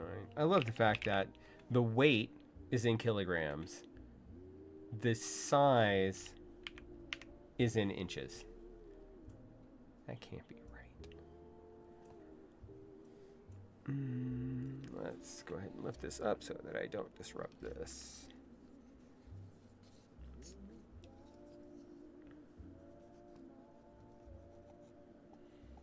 All right, so we were measuring our front height. Let's give it its best chance. 20.09, so about 21 millimeter front height. So more than the Alex standard, but not too bad. Barely. And for like I said, one of the very first keyboards that I've seen with an aluminum chassis from Red Dragon. Am I going to give them a bit of a pass? Probably. It's, not too bad. We're about halfway there on our screen so that we can see how that looks. There's a bit of a scratch on the screen. I'm wondering if there is a peel. There is. Let's do that and see what it looks like. Come on.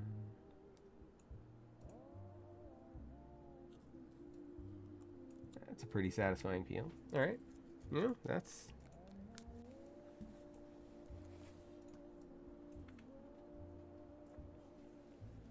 pretty nice looking glass, but there's either something on it or underneath it.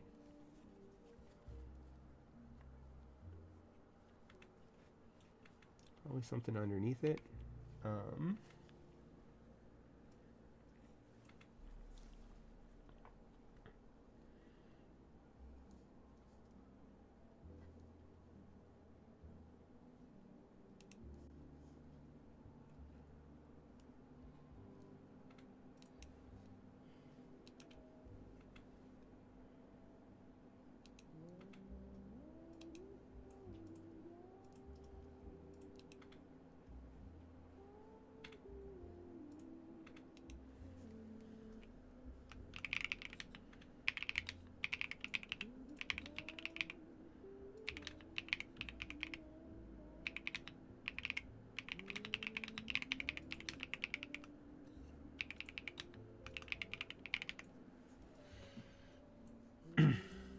All right.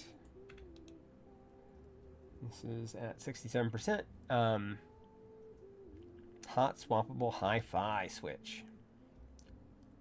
I can almost guarantee that. And actually, part of the problem is going to be with these keycaps. I think that let's just, before I go ahead and switch out the switches.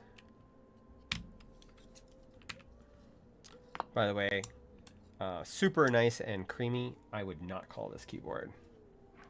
I mean, it's nice. It's not creamy at all.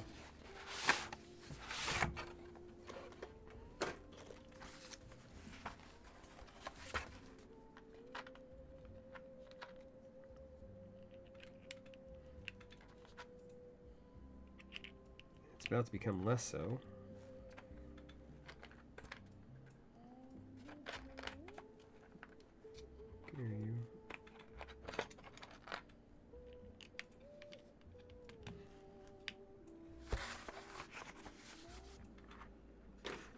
All right.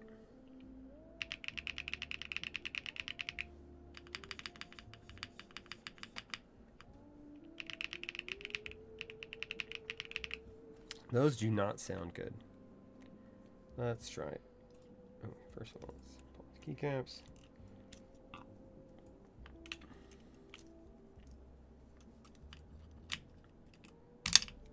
Spacebar wasn't too bad.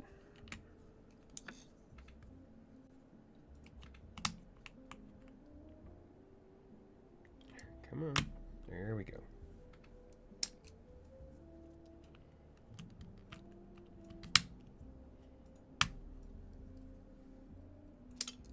And get a good look at that RGB.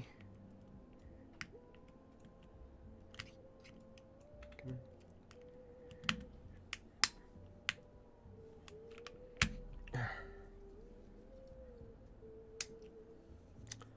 Grab some cilantros and see how those work out. We also have like Gateron waves. Oh, hey, I just realized these are north-facing RGB. Red Dragon. You guys. So if you want shine-through keycaps, you can certainly use these for that. And they will work out great.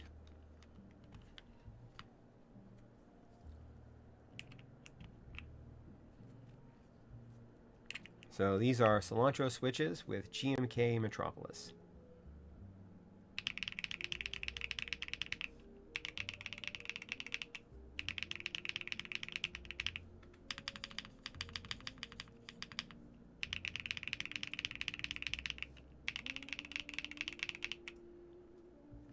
Let's try cilantros with the original keycaps.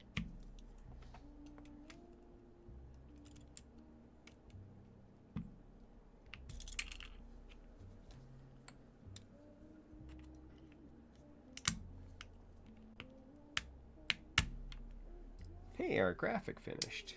That's a pretty nice looking graphic there.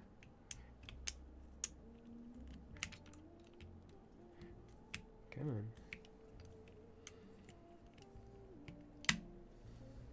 Ooh. Accidentally hit F5, and that's fine.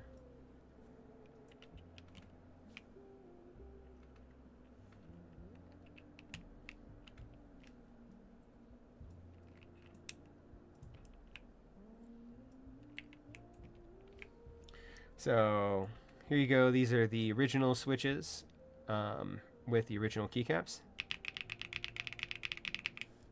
with GMK keycaps and cilantro,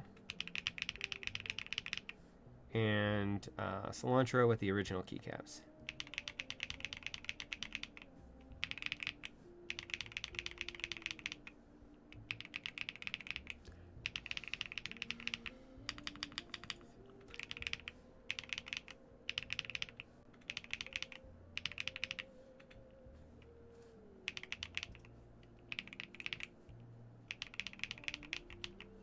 What about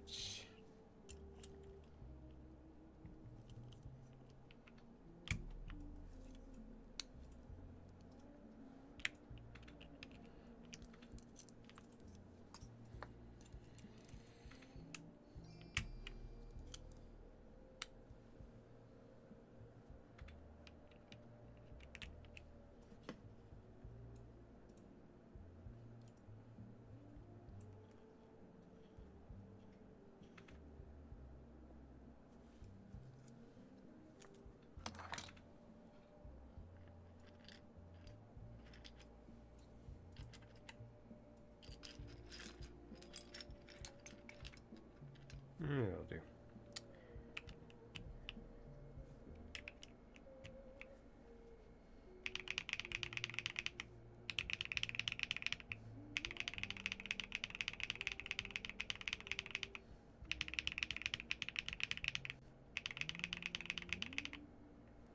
I mean, I know I kind of like it, but I think we'll just go with the cilantros and the GMK Metropolis.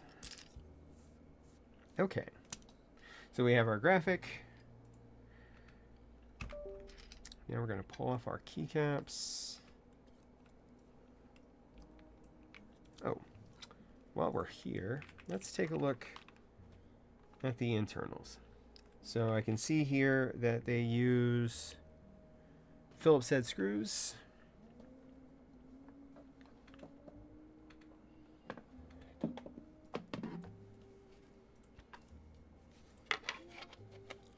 Like Larry Lamer. If anybody knows who that is, you get a couple points.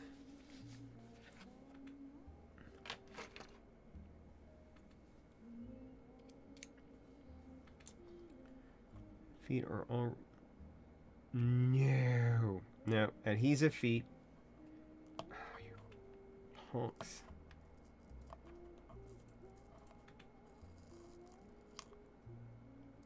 So they use adhesive feet, and then they have screws underneath the adhesive feet. So, yeah, that's lame.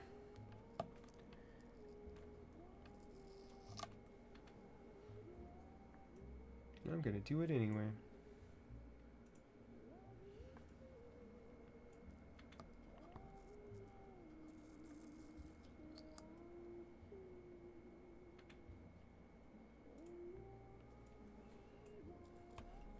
So, yeah, if you decide that you might be interested in this, keep this in mind, because As you see, the adhesive part is sticking and not coming out, which means that when you put this back, your feet will be weaker. So you'll have maybe 1 or 2 chances to get into the internals before the feet are basically just going to come off, if that.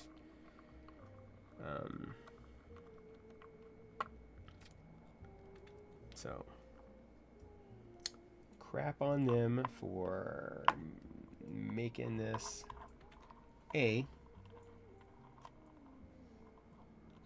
Phillips head screws, which are prone to stripping, and then B,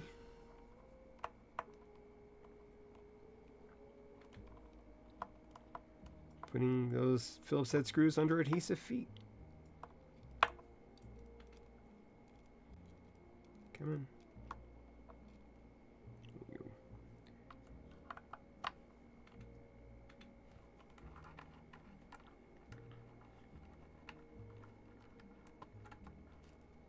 You're right. You had a chance to do better than have these things that are sticking to my arm. Anyway.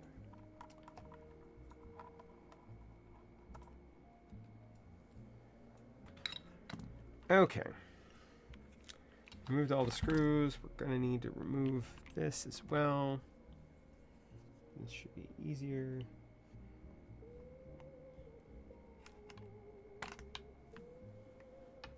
Alright. Now we should be able to, theoretically,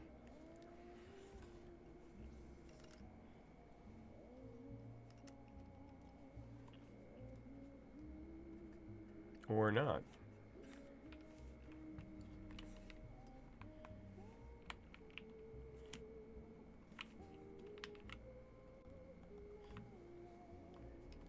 So it's screwed together, and I'm pretty sure this aluminum is glued together.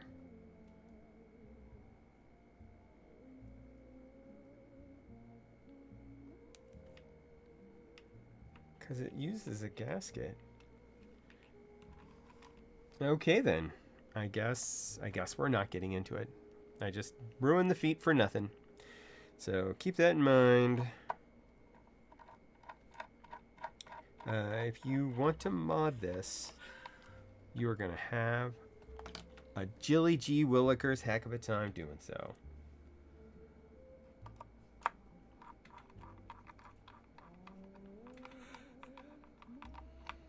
And frankly, I am not doing it. I'm not doing it.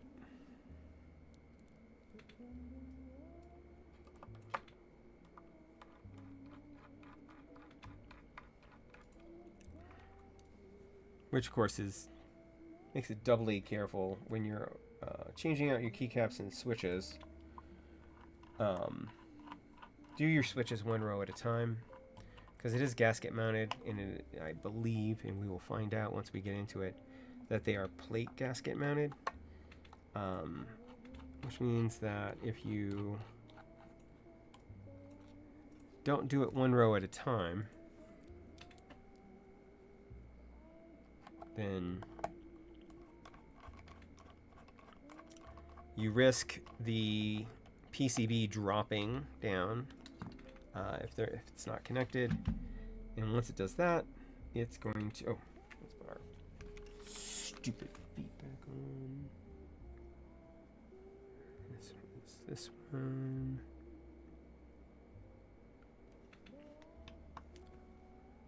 This is this one. Leave.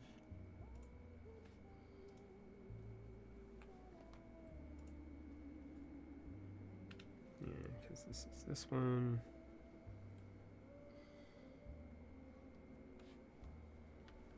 And this is this one.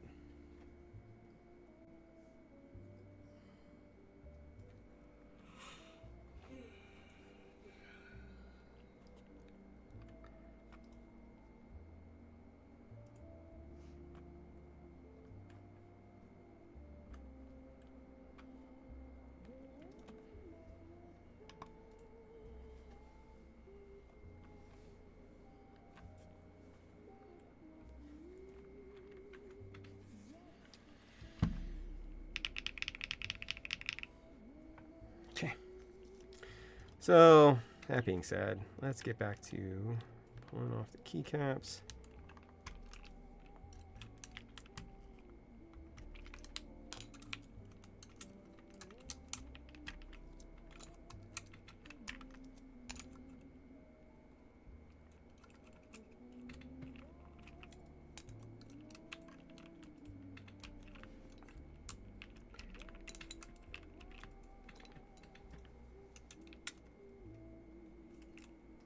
The tolerances on the side up here are kind of tight. So if you end up getting some interference, that is a distinct possibility.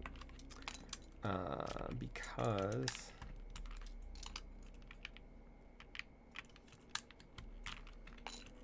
I think these are just sock gaskets on the plate. Plate had some form of flex cut that I saw in the middle, but it doesn't look like they have them up here. We're obviously not going to be able to change that out today, or replace or pull out any of the foam.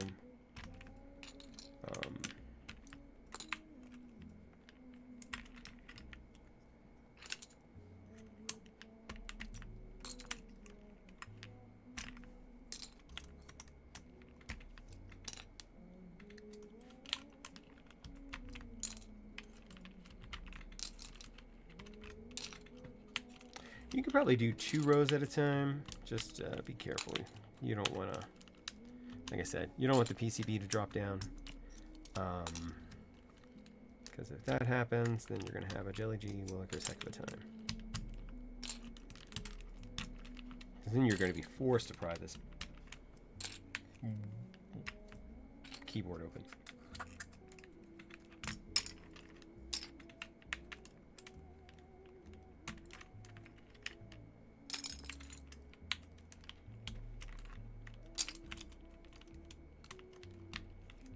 Obviously, since you cannot open up the case, it comes with plate-mounted stabs, which is good because you can't get at the internals to put in PCB-mounted stabs.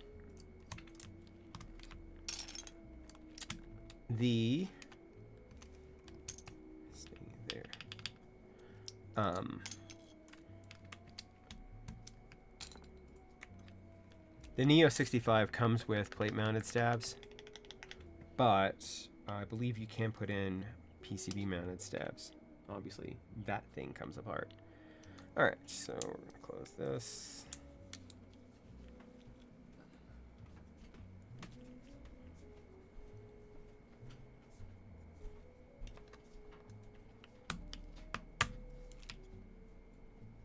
Just wherever. Come on.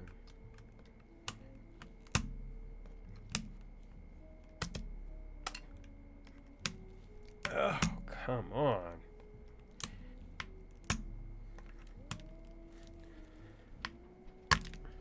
I don't know if it's a misfunction of this or... But let's go back to our old trusty. This is the Wuche Studio.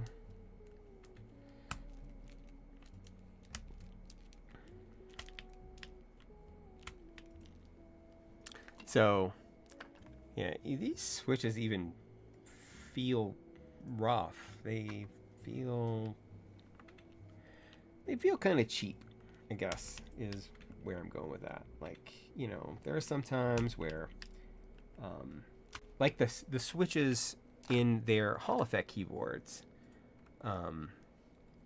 those things are nice. You know, they're like no spring ping. Hey, Silhouette. Nice of you to join me, man. How are you doing tonight? Today, this afternoon, this morning. We have finished the Hall Effect, which is this one here.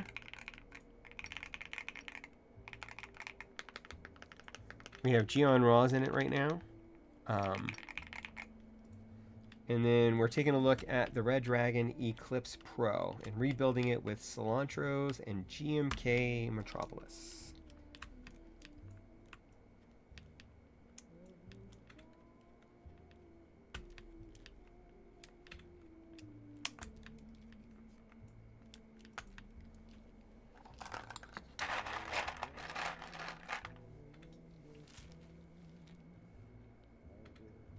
Oh, thank you. Let's go. There we go. All right. So it has north-facing RGB. So if you do like shine-through keycaps, this will be a plus for you. A lot of people in the hobby will be anti-north-facing RGB because of how interference used to work, which is not as much or as big a deal anymore. The keycap set, I got it off of AliExpress. It's a Zodiac themed keycap set. It is a die sub PBT. It cost me $35. I'm a big fan of it. I think the font is very interesting, and I like the way some of the keys flow into each other, that kind of thing. If you want to reach out to me, I can find out what the link actually is for it. If you're interested in purchasing it, I can find it for you.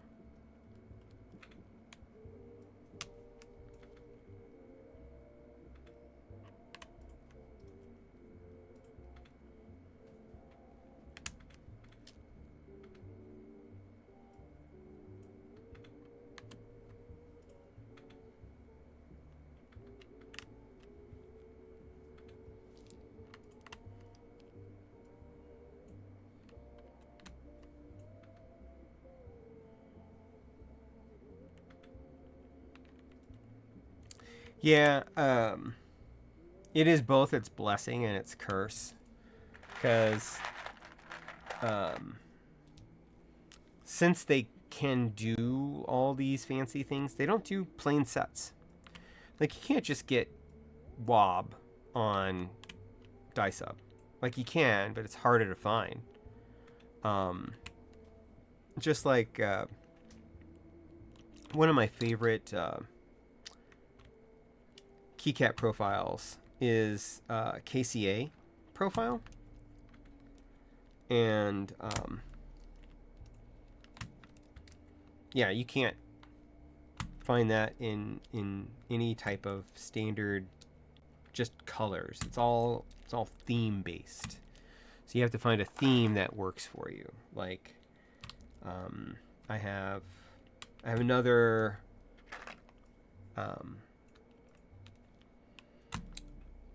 star themed keycap set, not dissimilar to this. I have a ReZero anime keycap set that I enjoy.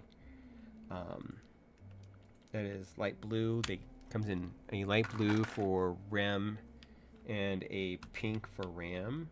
So that's interesting with flowers and stuff. If you're familiar with the anime, I am not. I just liked the colors and theme. But you can't just get standard, like just generic colors and stuff. So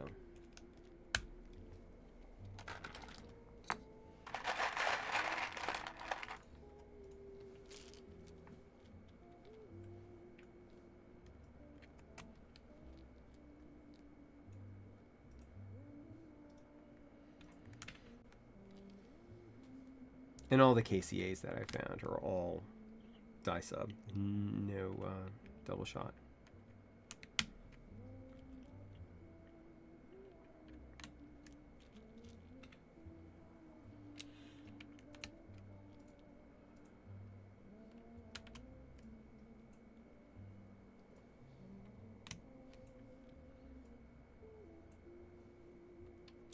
No options on this, not even for a step caps.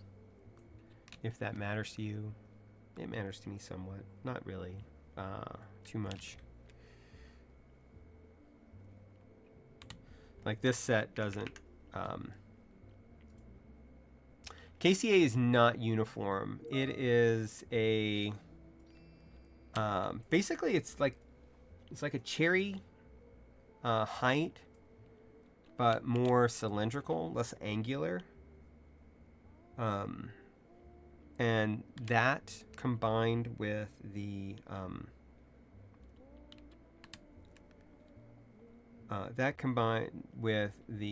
dye sub that they use for it gives it a really good sound profile, in my opinion. Which is why it's my favorite, because you still get basically cherry. They look a little bit better because they're not just angular. And then on top of that, you also have, in my opinion, a better sound. So, but I never use it because it's all theme based. I have a set right here of the stellar keycaps where it's a whole star field. It's not like XDA or Cam, no. Cam, oh, don't get me started on Cam. I want to like Cam so much. I love Cam Super User as a concept, but man, Super User just sounds the worst. So bad that I put it on keyboards. I have to use silent switches because I don't like the sound so much. Which is what I did. I configured my Keychron V5 Max with Idabow Elf switches, silent switches, and Cam Super User in Colmac, and then my I let my coworker use it because he wanted to try out Colmac, and I have not gotten it back.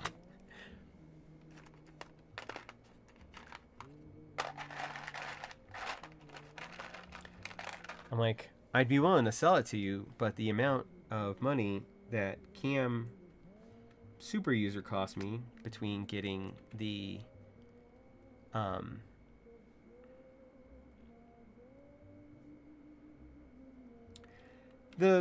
no, I would say that, I mean, they actually feel, I mean, for a flat profile, which I've also decided that I'm not a huge fan of flat profile keycaps.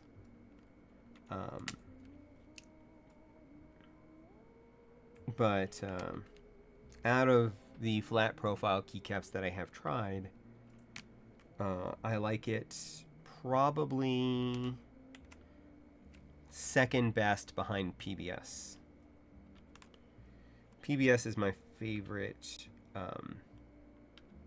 flat profile, with XDA being my least favorite. And then Marshmallow being right behind XDA, and then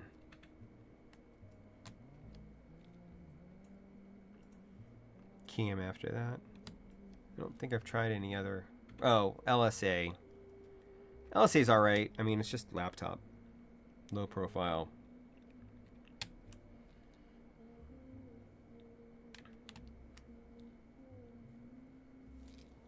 Oh no. Please, distract away.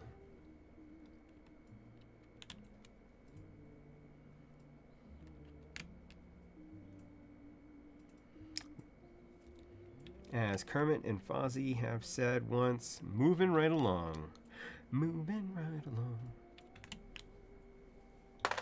Okay, let's get our knob back on. And again, this is Metropolis. I lied.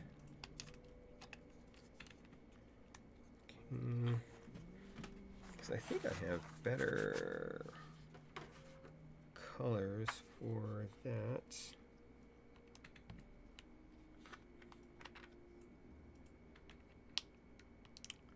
I am in the Keep Life Discord. The Adept 024. Might be just The Adept, but I'm pretty sure it's The Adept 024.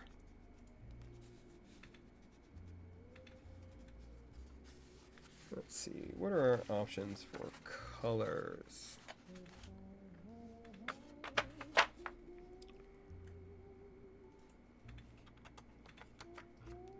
think we'll go with all the colors.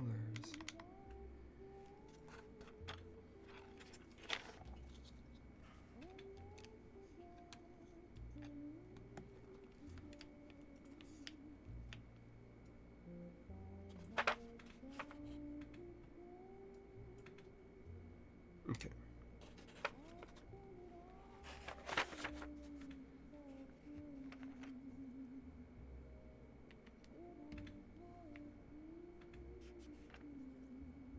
Yeah, just give me a quick message. I'd be happy to look that up for you.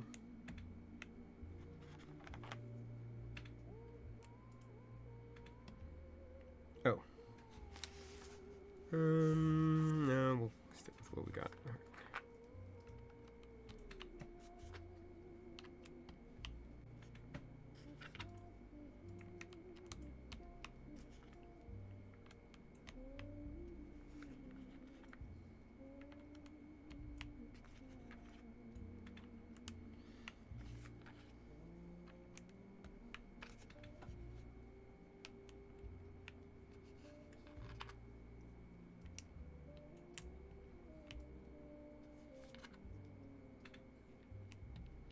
Sure, go ahead.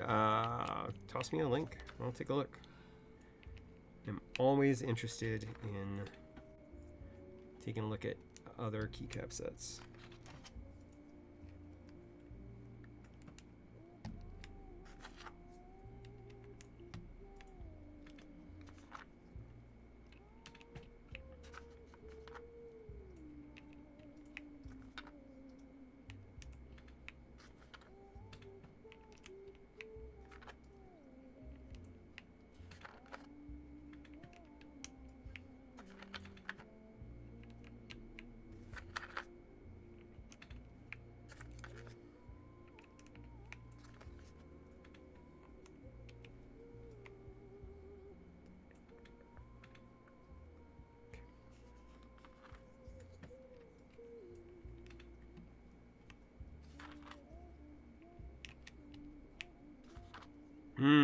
It might not let you post a link here.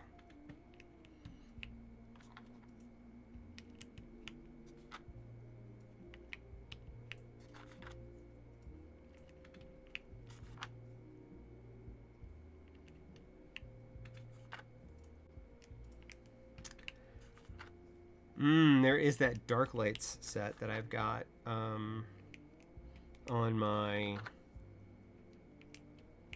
Galaxy 70. That is a really nice frosted like smoke set that I got as a clone because the actual set I think is solid. That I also got off of Amazon, or not Amazon. Maybe it was Amazon. I'm pretty sure it was AliExpress.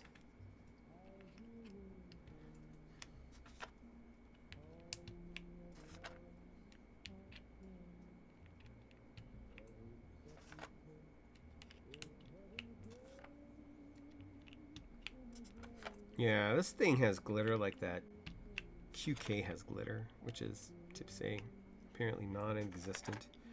I can kind of see it from here. So this is supposed to have glitter in the case, you know, but it is not very present.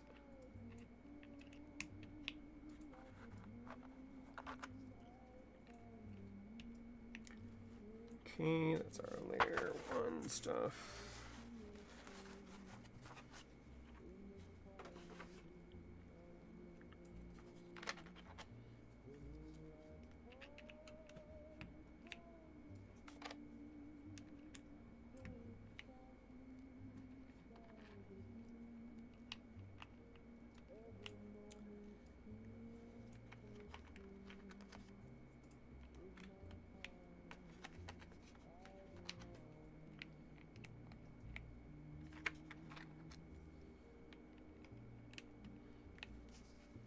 All right.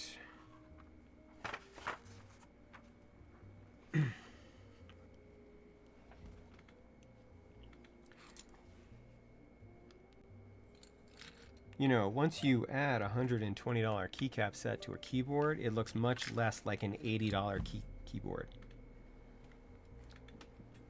Let me tell you that, for nothing.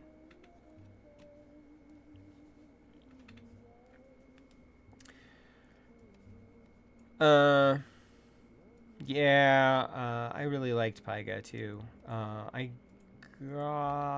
managed to get a Alfie Pyga set that I have.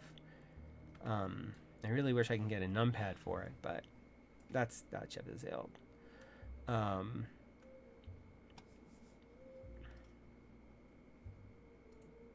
And my Galaxy 70 is at the office right now, so I don't have it here. But it is a good set, and I can send that to you as well if you just message me. So yeah, what do y'all think of this? I mean,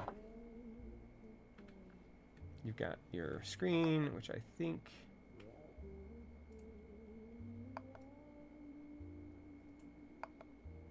There we go. Got our little GIF running,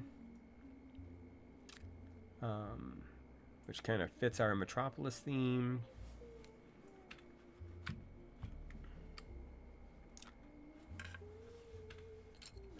All right, but let's do a quick sound test now that we have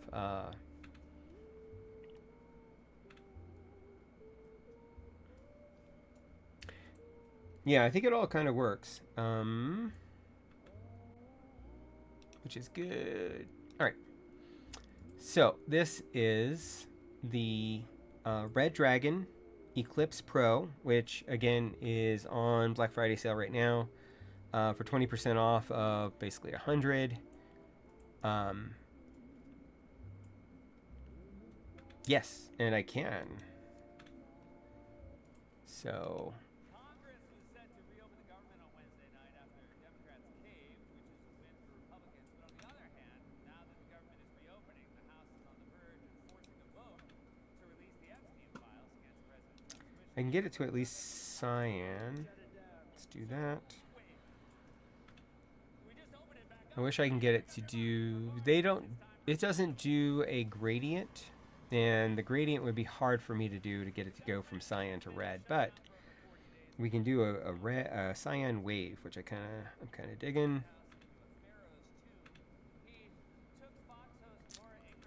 All right, so this is cilantro switches, GMK Metropolis on the Red Dragon Eclipse Pro. One of their few, if only, aluminum frame keyboards.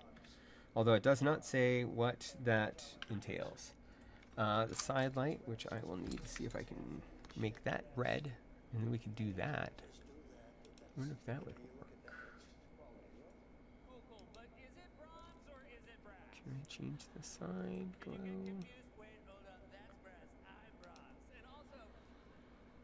Interesting. I'll have to find that out. See if I can get the side. Because the side, there's a side profile that has RGB on it, which is kind of, it's nice. I don't know that it's programmable though. So,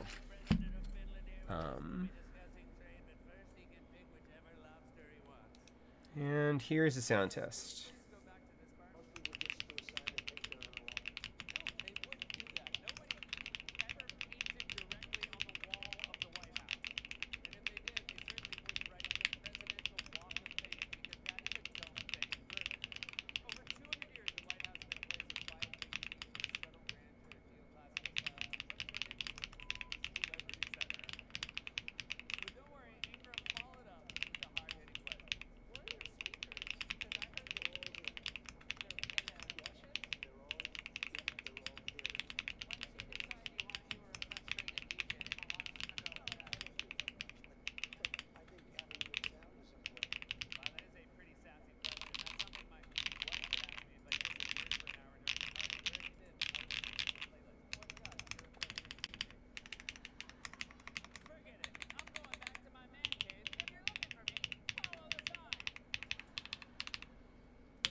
I would say the only kind of a resonant sound that we have is right here on the delete key.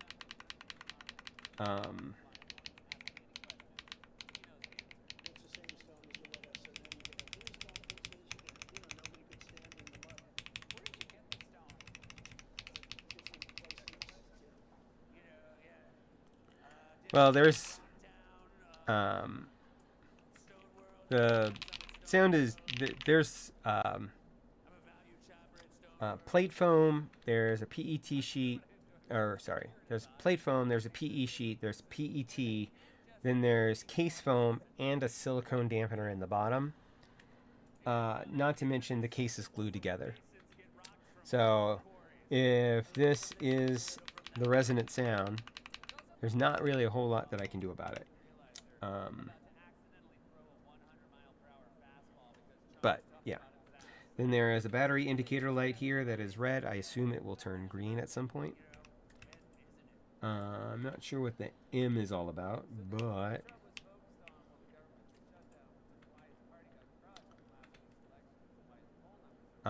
for a point of comparison,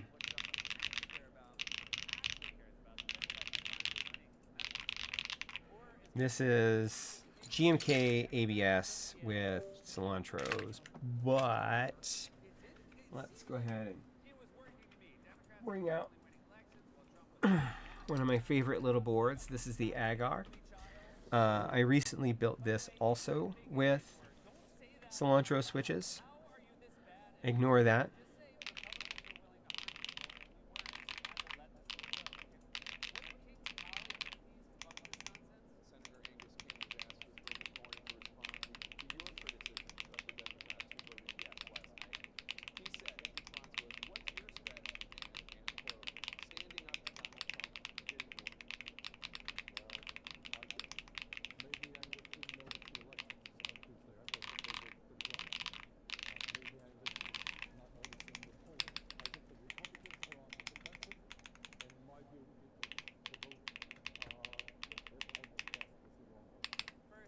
So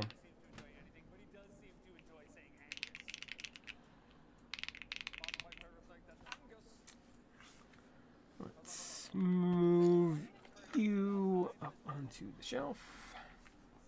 Put more handprints on the bottom, on the back. Get you onto the mat again. And yeah, so now these are both ABS.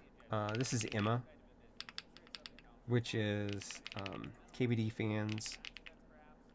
And I think this is ABS plastic, but maybe not. Maybe this is one of their PBT fan sets. Come here, you.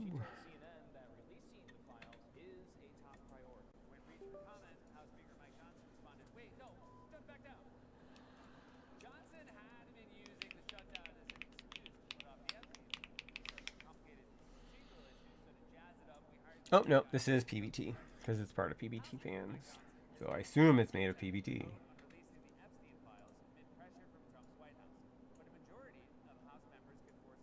Oh, no.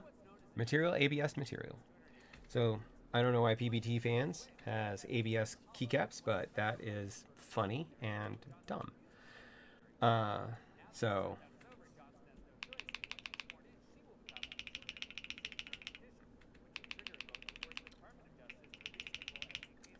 it's just the difference between the different materials.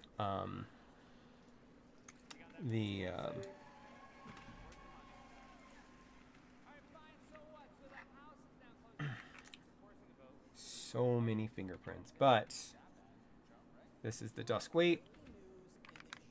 This is the side profile. This is my NEO65, which we have now converted over to Hall Effect.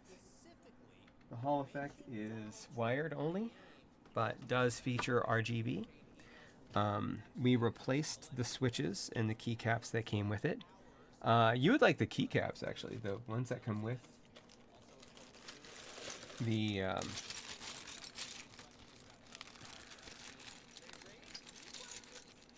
I mean, maybe it's a style anyway, but they are translucent. So there you go. But they have kind of a weirdish font. Yeah. Where it's kind of this longer, kind of futuristic writing. So let's see.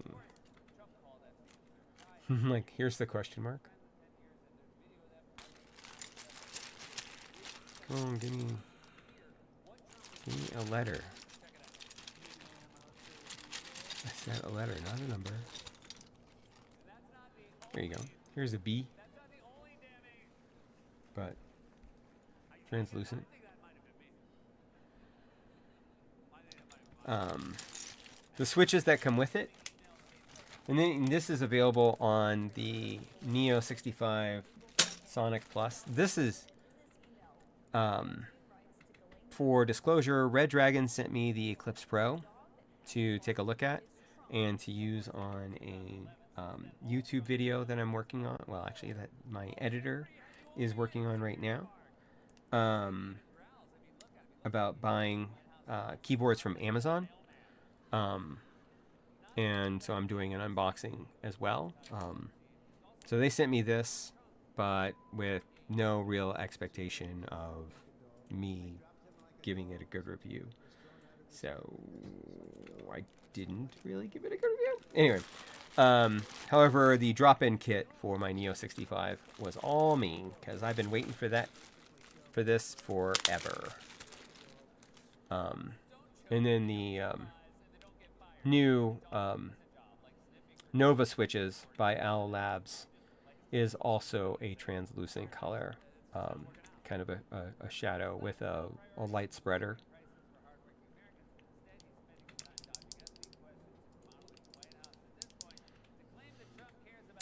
Yeah, I know. I mean, I hear people saying that, you know, they are sent things and there's no expectation of them saying anything good about it, but, you know, everybody else says it, so I guess I did too, you know. But here is, so I put Geon Raws and these dice up keycaps, and this is a Hall Effect keyboard with full foams.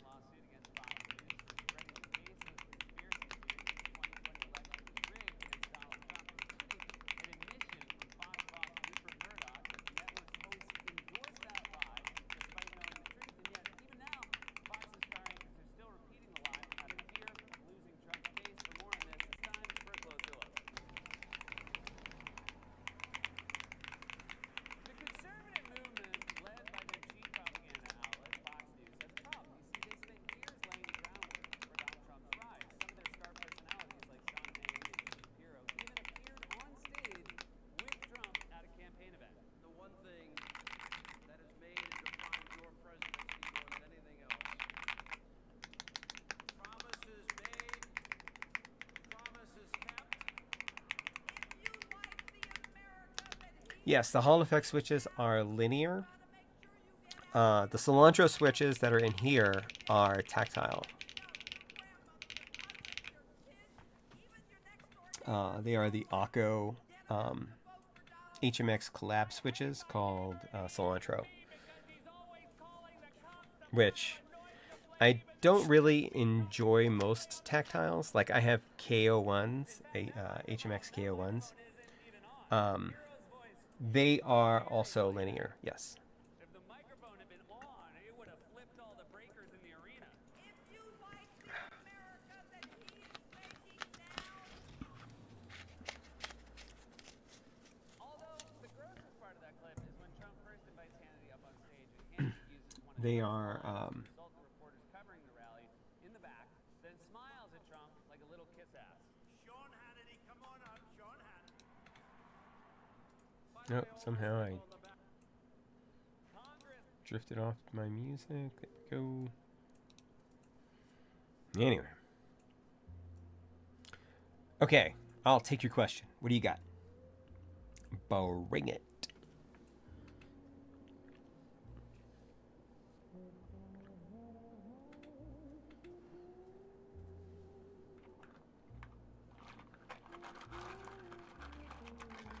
Let's get some of these things out of the way.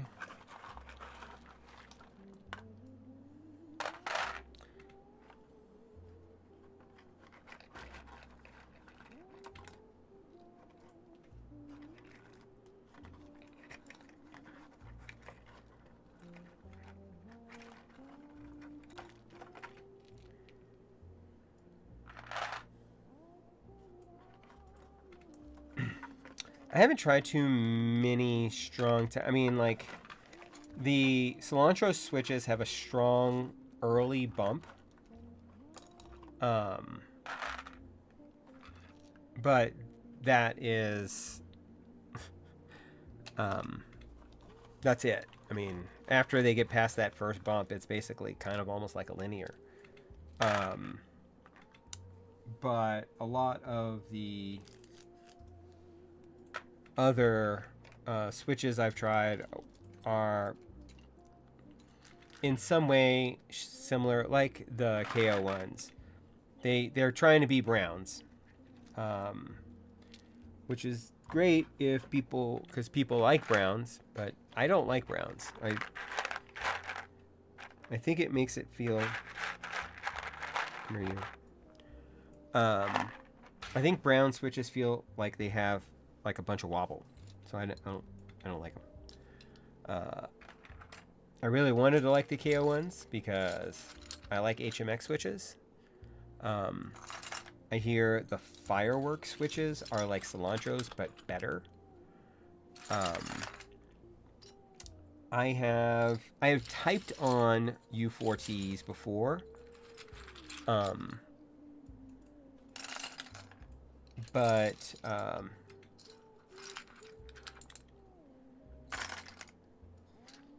they didn't grab me like the cilantros did. That early bump really, like, for some reason, like, it was like, I'm like, oh wow, this is actually a good tactile switch. And yeah, so that's kind of my point of view of that particular matter. So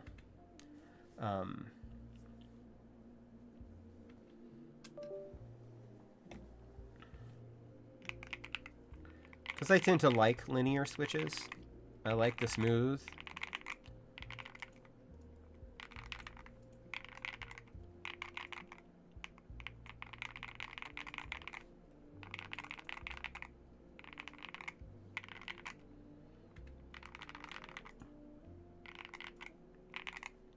Yeah, I mean, I like the KO ones more than I like browns, because I have tried browns. And then, like, I would rather have clicky switches than browns. If that makes sense. But I would rather have cilantros or linears more than either.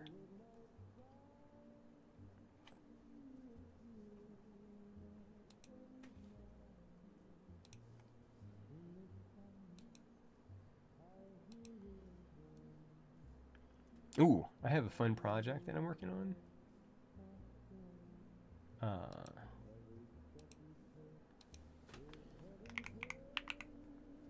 Gonna need that. So, like a lot of Hall effect, keep in mind that the power needs of the Hall effect PCBs is a little more than what your standard, like this cable does not supply enough power to actually power my board. Like, it'll turn on and then turn off. Oh, which clicky switch are you thinking about? And why is it melodics or autumns? Autumns are the best.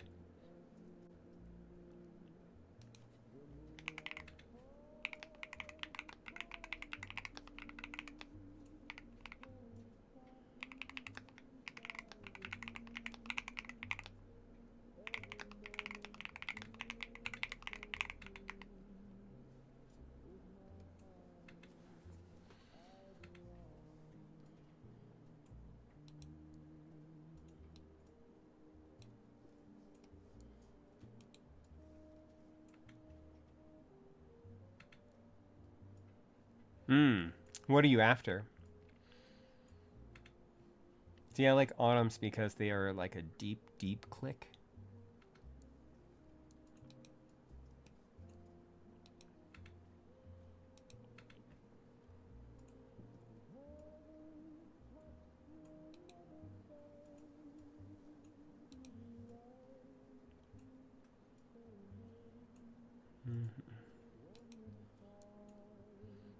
Spring breeze. I'm not familiar.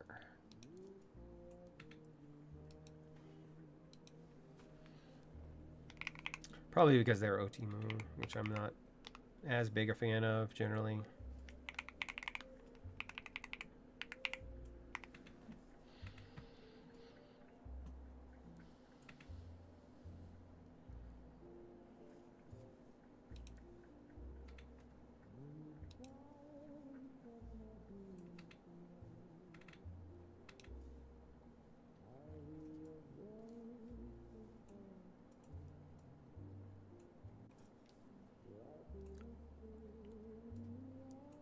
Okay.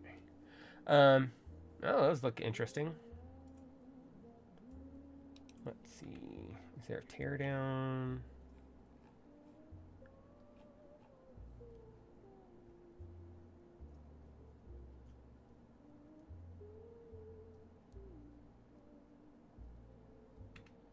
So these might be actually similar to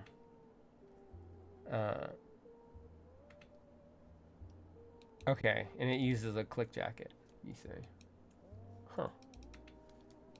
And they're Otimu, so they're only 31 cents a switch.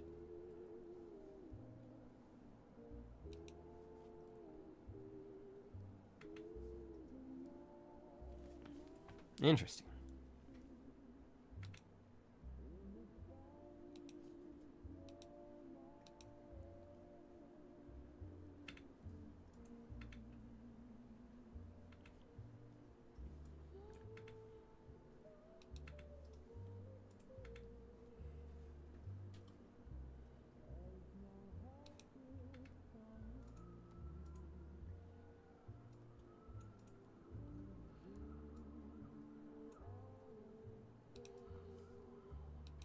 For those of you who are watching,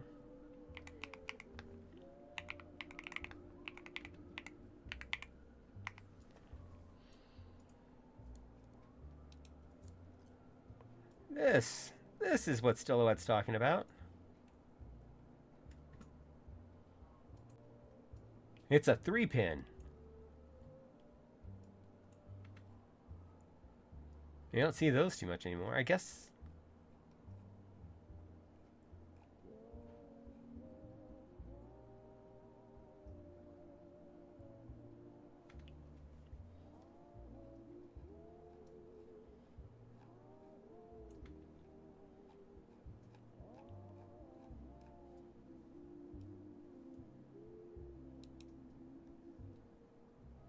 Tuckies.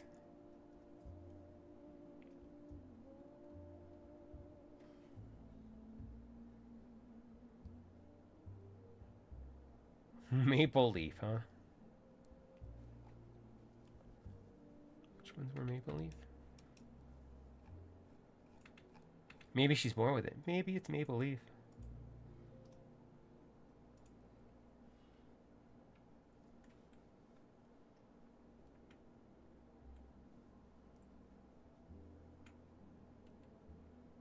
I don't see that.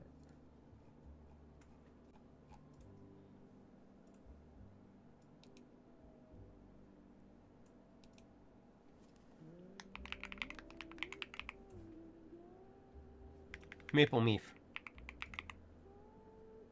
They don't have it.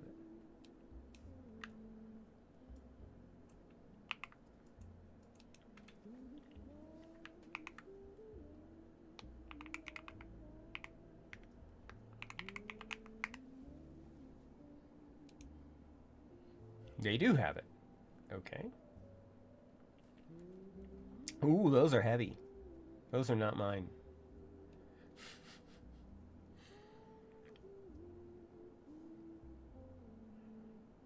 Oh, I was searching under clicky switches, I think, and they're out of them.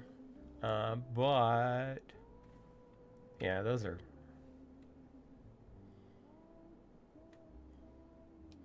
nylon, palm.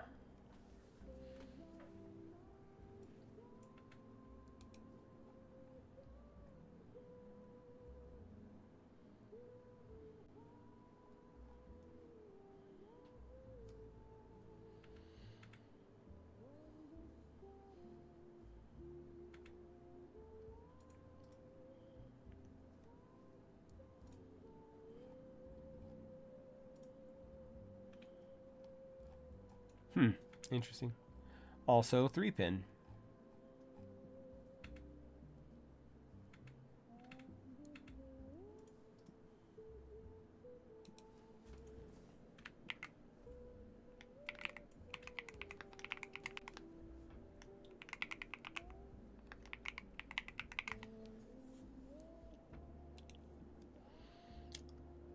Cold plum, I think might be what you're talking about.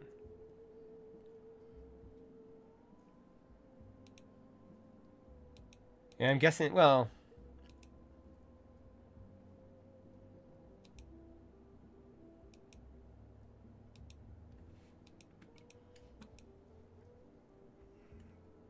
also a 3-pin.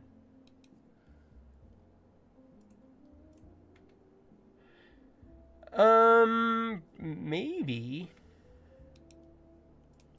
I mean, they just might, once they've got them, they might just keep doing them. I mean, although that's like 21 cents a switch.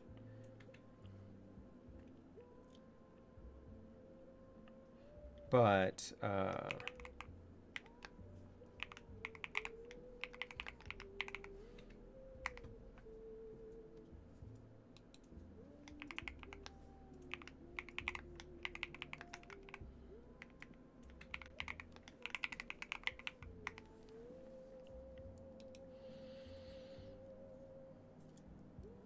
this is my favorite 3-pin switch.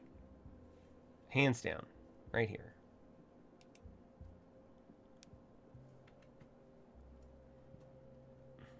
I still use these in boards.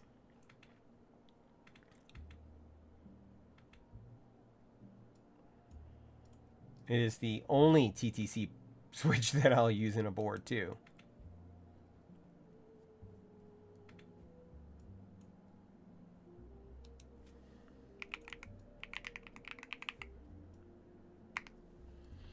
By the way, if you're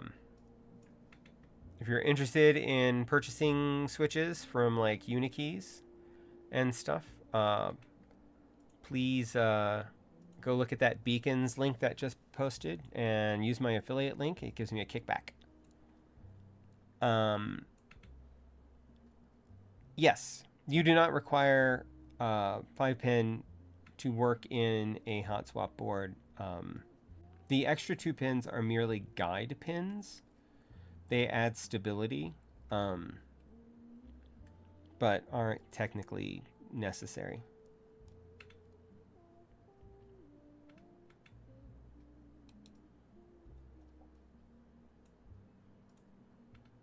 Oh, did y'all see the 80s retro Micklin ripoff?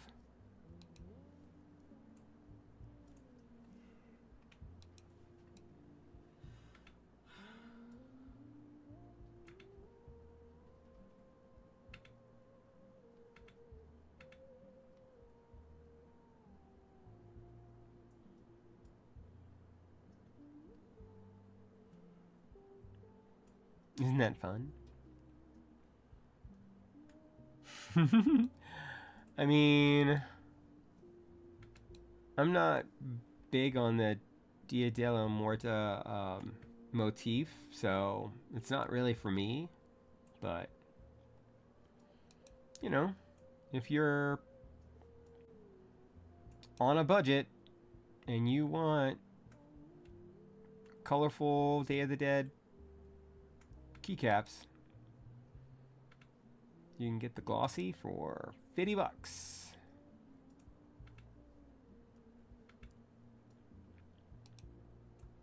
and then extra.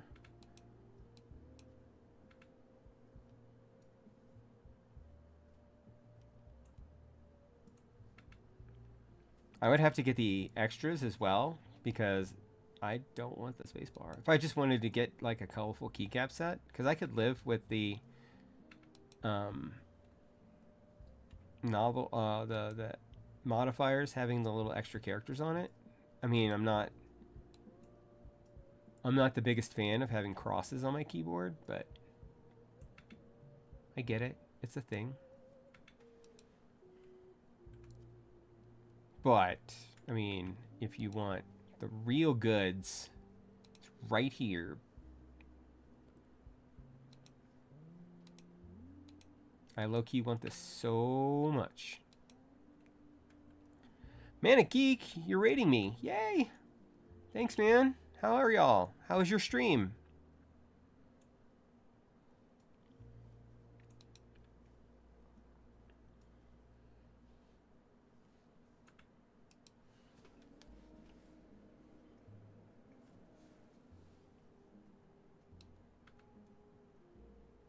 That's good. What'd you do? Did you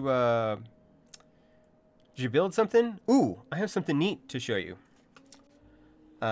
So here, hold on. I'm working on something. I 3D printed this plate out of transparent PLA.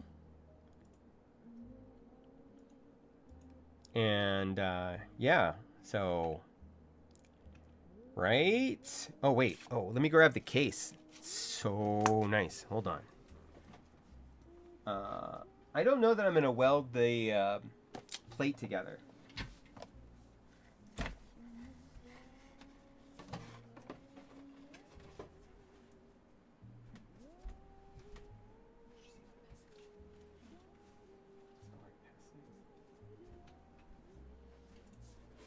You told me to tell you.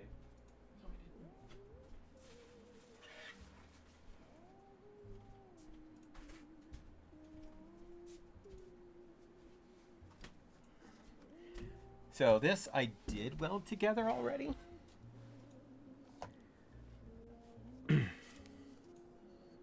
But you can see what it's going to look like.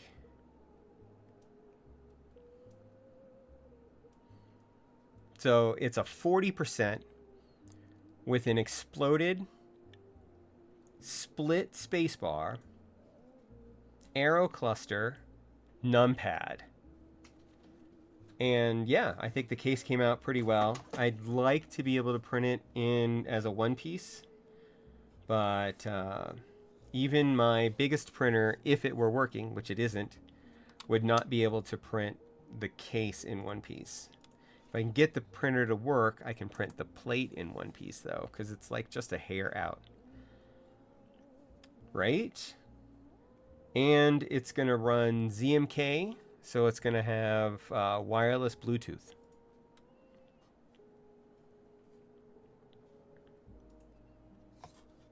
But, I mean, the designer, this is the Pavidan.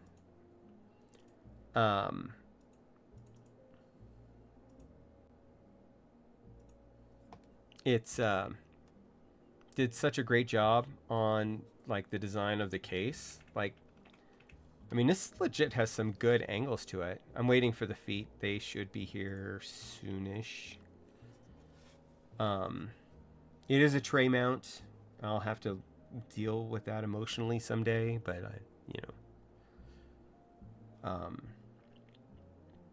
it's what I would expect. But yeah, it's like a really, really interesting design. And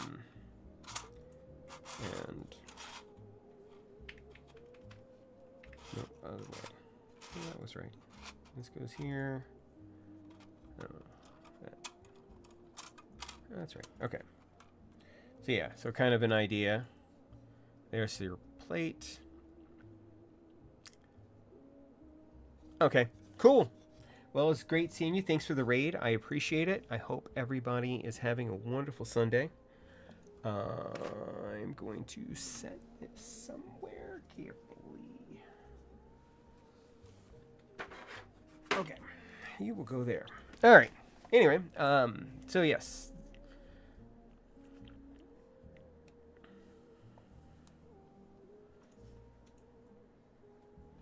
I glued it, and then I used a soldering iron to kind of move the plastic to each other. So it's not pretty. And I could make it pretty. But it would require me to basically do what cosplayers do, which would be to join it, then sand it, and then paint it. But I really like this burnt titanium. It's like a metallic-y and like a really good color blue. I'm honestly, I was gonna use Osume Kanagawa on it when it gets here. And yeah, it's but it's like a 40. So I'm gonna reconfigure the numbers over here to be the num row instead of a numpad set, so that I can do basically shift and 1 and get an exclamation point from here, which is good. Which is what I do with my Ola and my Elongate. But, you know, neither of those are wireless.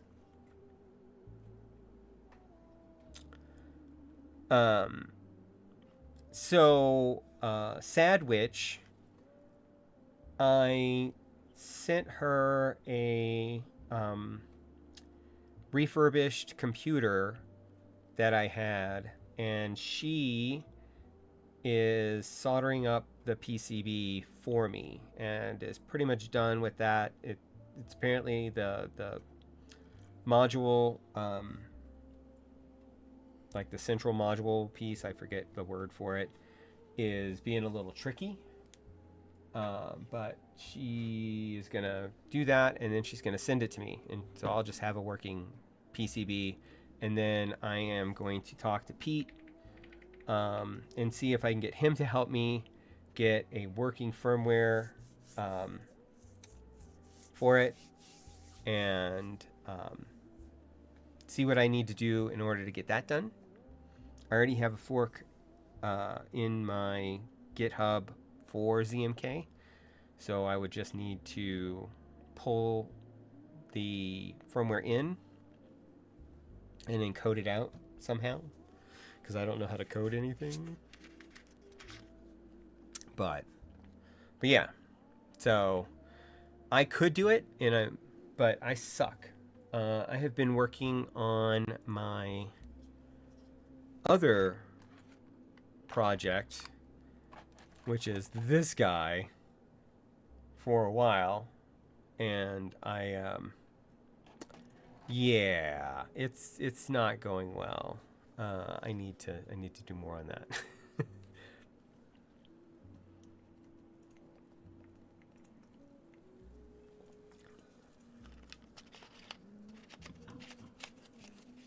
That is correct, and that is how I describe this keyboard building. You are basically doing Legos. It is also how I describe people who build computers. You are basically doing Legos. You're making sure that the pegs you have are the right pegs to go into certain specific sockets. I was going to say holes, but then that gets dirty really quick. So you're making sure that the pegs you have go in the specific sockets. Make sure everything fits. Don't force anything. I mean, it's They're the same rules for building computers. They're the same rules for building Legos. They're the same rules for building keyboards. And there's a lot you can do with it. You know, a lot of variation. But at the same time, it is, yeah. It's just basically building blocks. I mean, it's the same things that you've been working with since you were 2. Just they get more complex and fun and pretty awesome looking. Because I just love this. This is just so nice looking. And yeah, don't look at that. Anyway, so we were talking about this. Let's see. It's gonna let me explode it. Oh, there it is. Anyway, I love this color combination. It's a super dark blue with lighter blue. I like this less, but this is nice. I don't really need whatever these things are.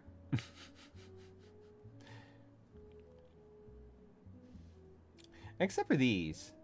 I just want these.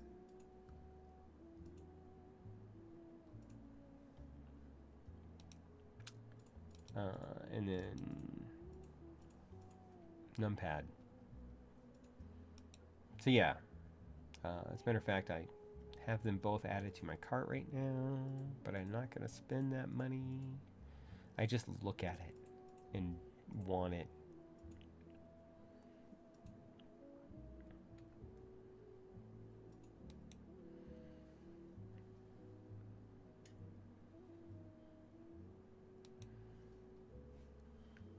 What do you mean? This is Abyssal, and you could just get this. You don't need to get novelties.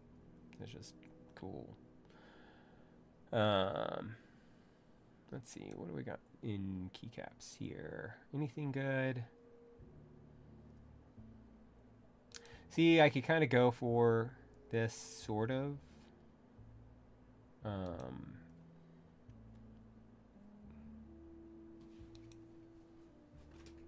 I don't want clear novelties. See, I don't like clear because I use RGB.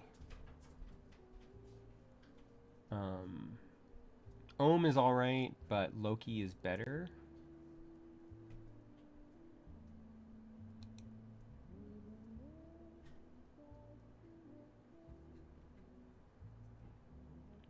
Eyeball is too loud. As a matter of fact, it's a funny story. I have a funny story, right?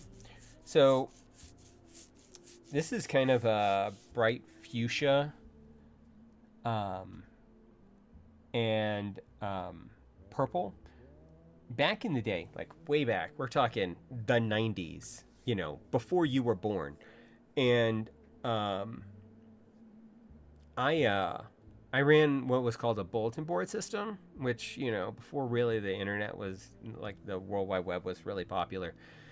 But people would set up computers and other people would dial into them, and that's how they would do message bases and games and email and stuff. And you would email somebody across the country, and my BBS would connect to another BBS, which would connect to another BBS, and hop your email across the country. It would sometimes take as long as a standard mail letter to get to people, but you know, you were doing it through electronics and it was free. Anyway, so when people started contacting me, because I was the person who ran the board, right? And they would just keep repetitively trying to grab me, and they would alert me. I would jump in and I would change the colors of my chat to bright magenta on red, which, if you ever wanted a color combination that will burn a hole in your eye sockets, bright magenta on red is a good candidate. So yeah, eyeball. I'm less than enthusiastic about it. It's not my least favorite keycap set right now. Like, I like eyeball more than I like Great Barrier Reef, because I know that if I were to get this set, I would not be able to read those letters.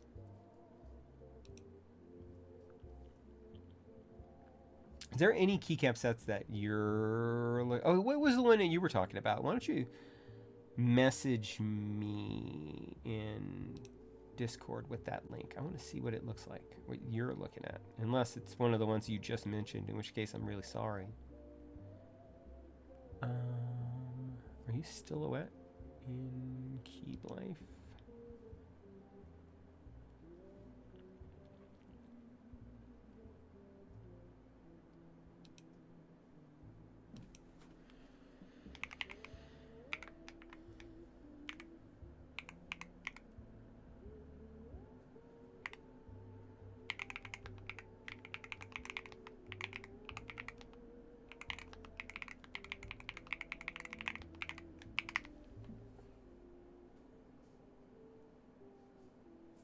There you go.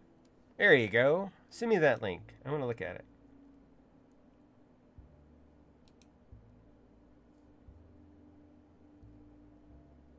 Alhambra's nice, but not for me.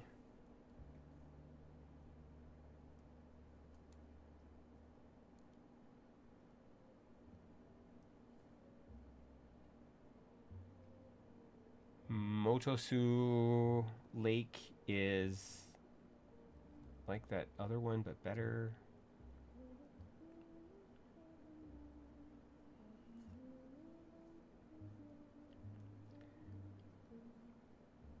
I low-key want Helleborus.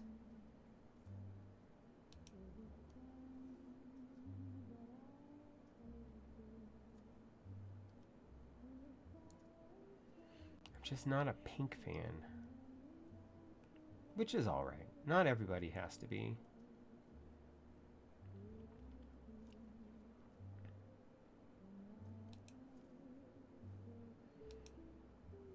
See, here's another set that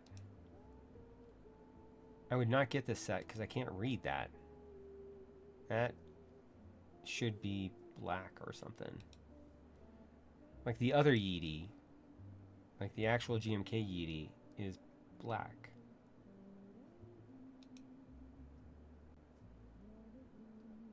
On one half.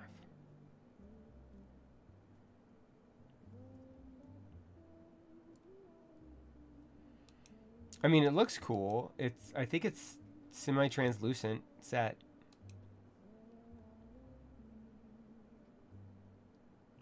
At least it looks like it is.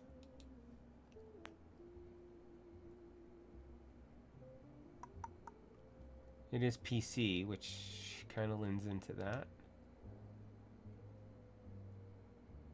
Maybe it's not.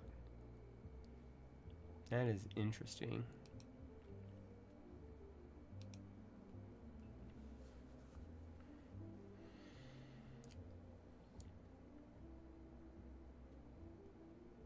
I low-key like this set, but I would have to get the novelty kit that they don't have right now, so that I can get the little Mac guy.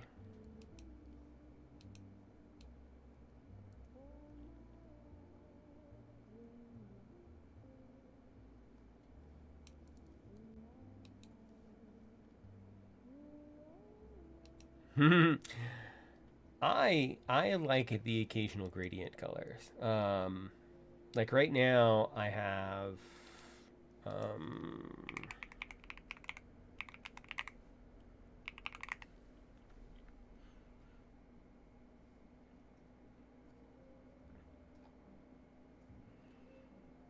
I have two keyboards with gradient colors on them right now. No, actually I have three. Caps, gradient.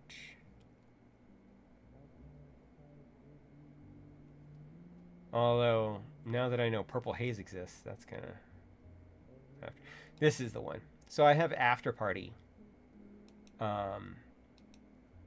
And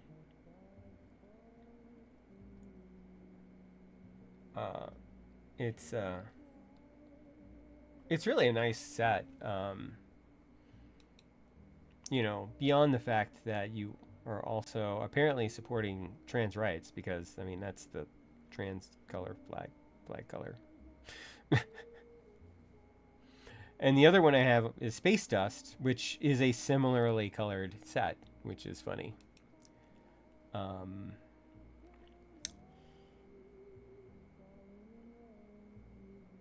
Wob. I need to know. I just unloaded my Wob. Retro 100 is a set that I would love to own. Obviously, it's not available right now. But because I like the muted tones, I have Retro Mixed Lights, which I'm a big fan of.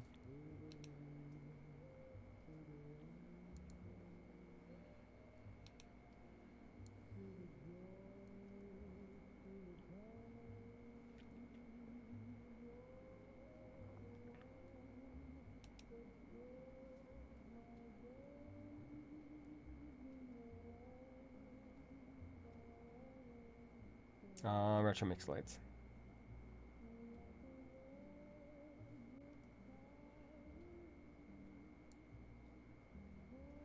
I just messaged you in the keyboard chat asking what keycap set you were looking at. I low-key want vibrato. I don't know that I would use it, though. Of course, it's not for sale right now, so who cares? Who cares?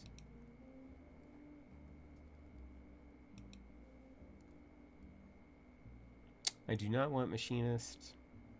It's too white.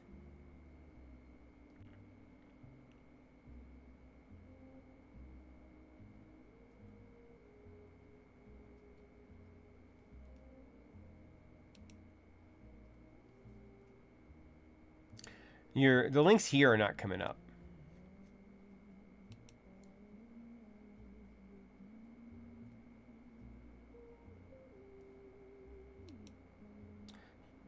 The one that you mentioned in that you linked in chat on my side just shows up as 3 asterisks,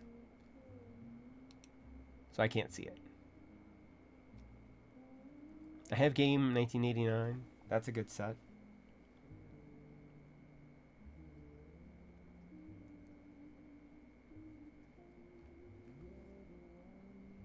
Okay.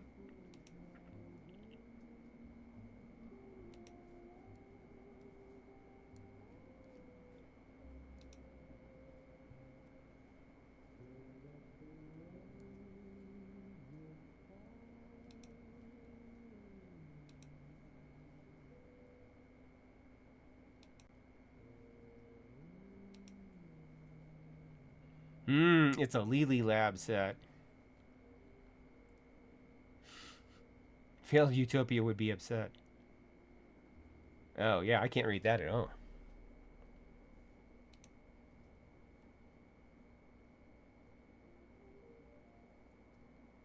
So, what do you like about that more than you like about...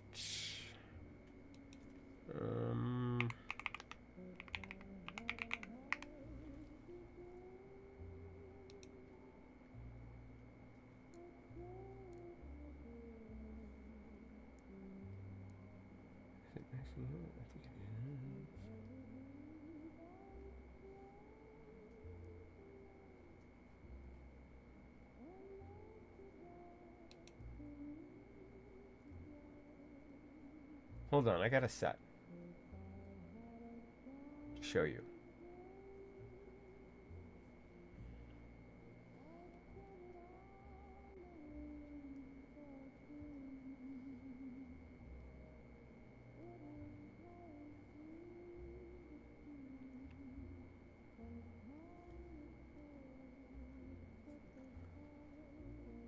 It's not that, but you might be interested in that.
Okay. So what do you think of this?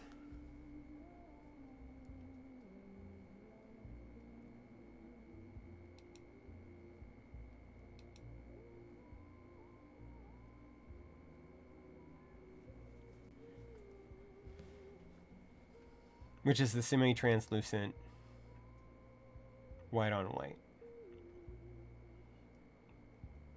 I got this in the red. Although the set that I have does not have center mounted or center based fonts, which is weird.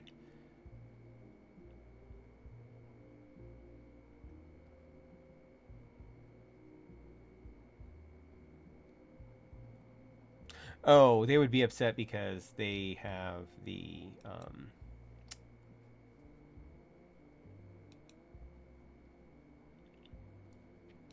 this.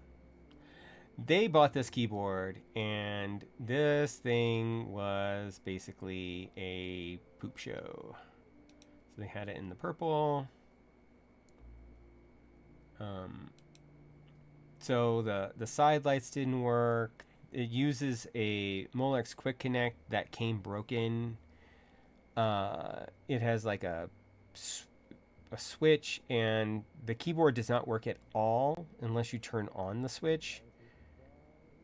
And it's underneath the P and bracket is where the switch is located. So you have to take off those two keys in order to get at it. Yeah, it was a crappy keyboard, and they hated it because it didn't work. And so I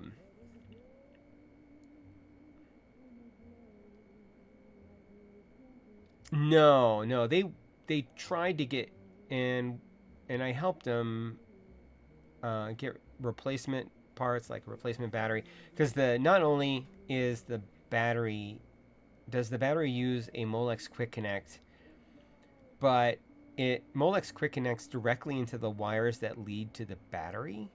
So it's not like it's a Molex to Molex that you can replace.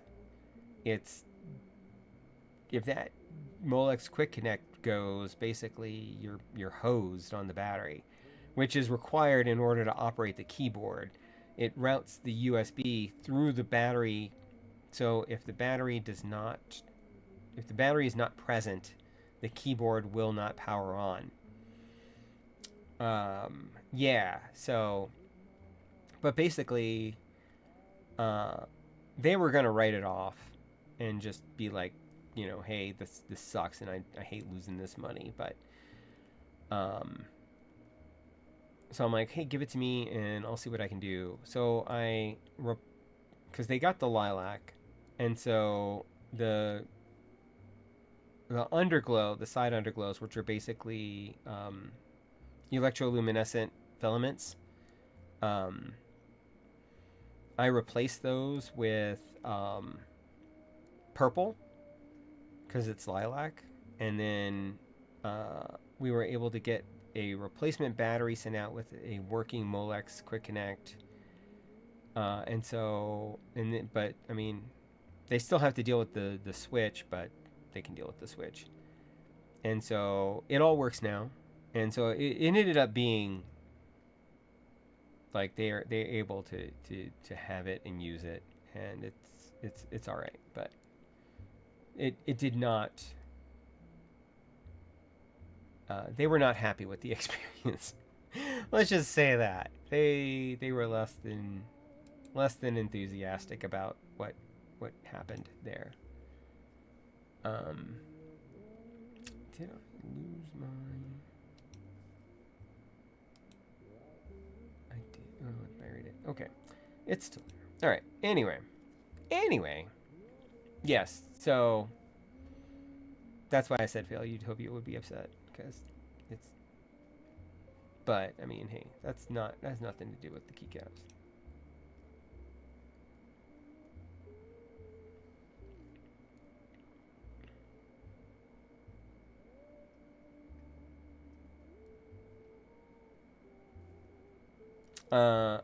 Actually, I don't know if it's available anymore, But,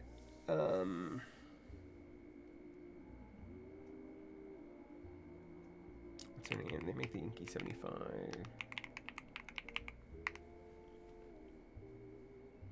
Elect Fox, right. Elect Fox. Okay.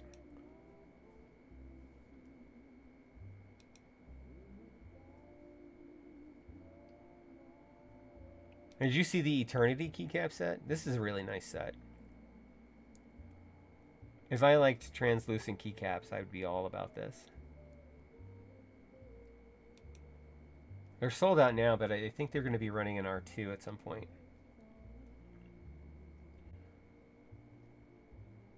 So I kind of really dig these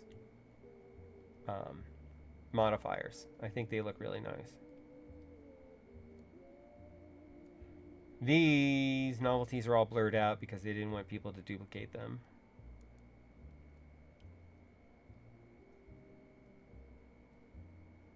But you can kind of see them here.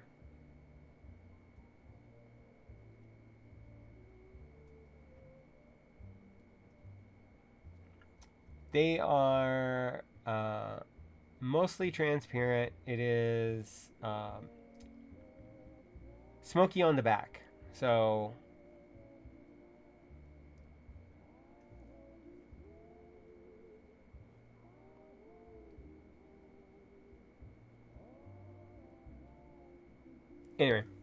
anyways,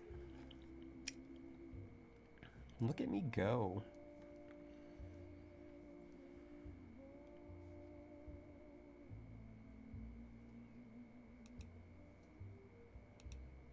Now,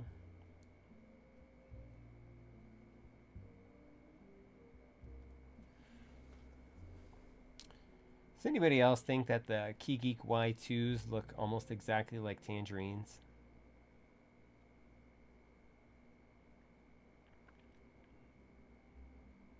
These are the tactile switches that I was telling you about. I think...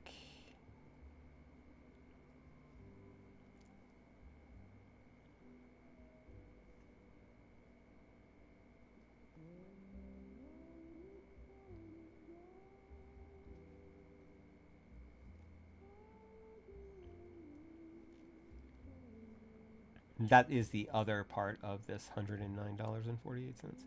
By the way, if anybody is interested in buying stuff from Unikeys or Definikey, feel free to go to Beacons and use my affiliate links. That would be great. Especially with the holiday season coming up, you can all go buy things and they'll send me money just for free. Keyboard trinkets. Oh, did you see this? This is so cute.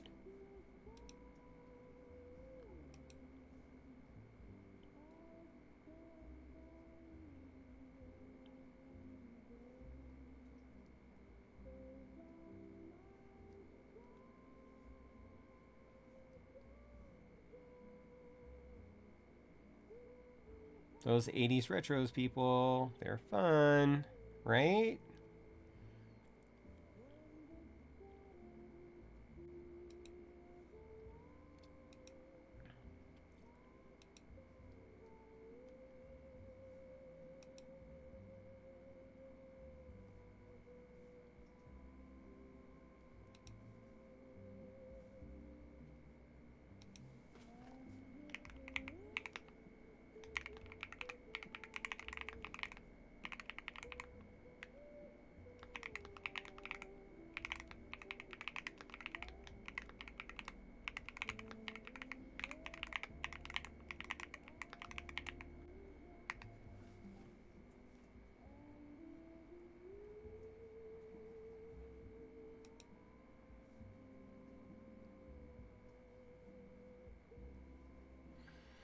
Hey, Frank. Hey. Oh, you just got it? That's nice. You'll need to tell me if it ends up missing any pieces. Because that's probably my biggest thing with Schmagos. Is that, like, there's a big...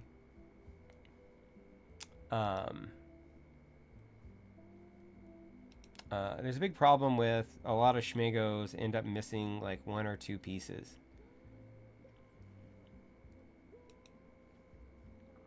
But I mean, I totally want this for my shelf at work. I mean, I don't know who makes this for 80s retros, so but you know, it's just a thing.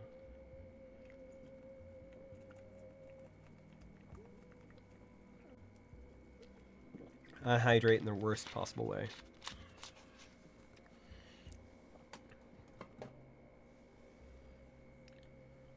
How are you doing tonight?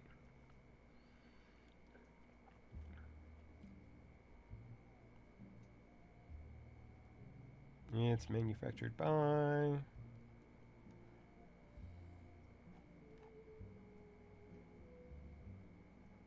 Yeah, I don't... There's a lot of, like, we've gotten a lot of Schmego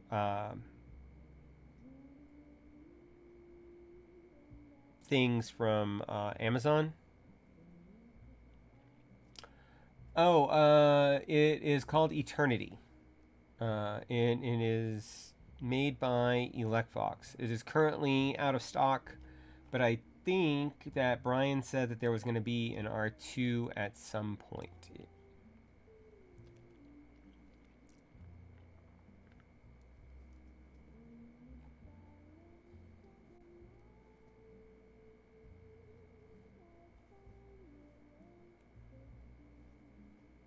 So.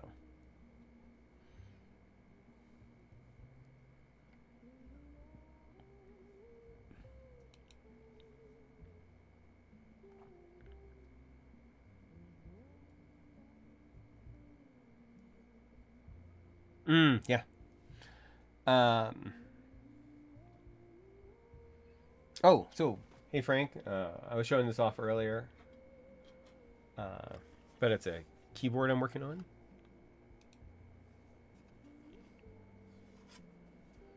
All right, let me move this out of the way.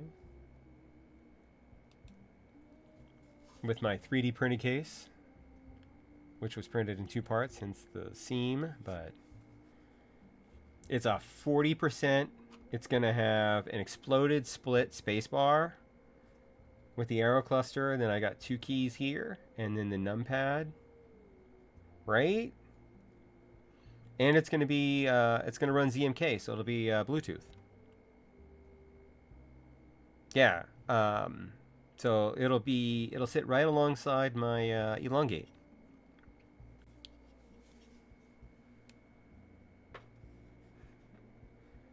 And then next week, I think I'm one of the very few people that's still really excited about the Margot.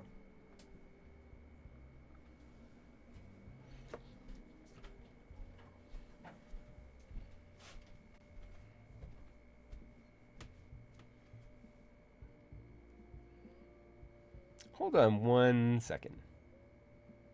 I'll be right back.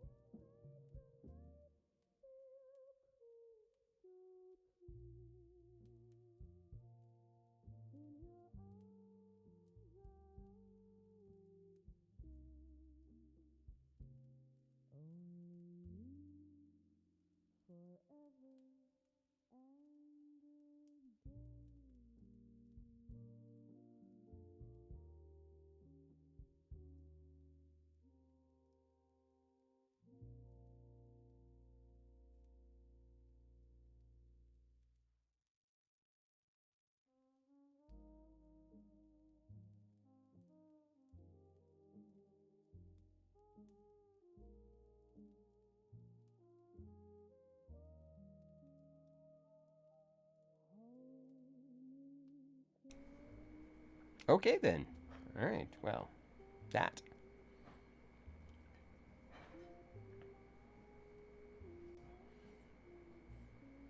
Well, my girlfriend thinks that I should wrap this up because she's hungry and we have to deal with dinner. So I think I am going to call this. Let's see, is anybody streaming?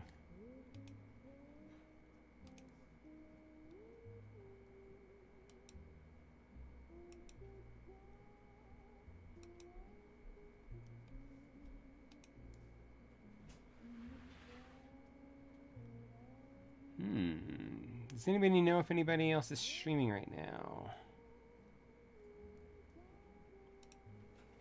Let's see what I can find.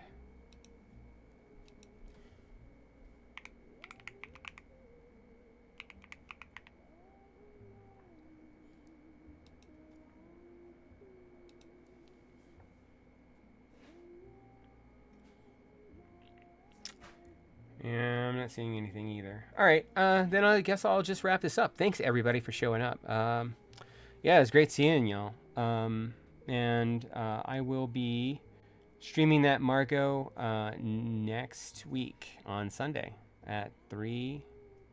I think yes. So I'll be. Oh, you got some money?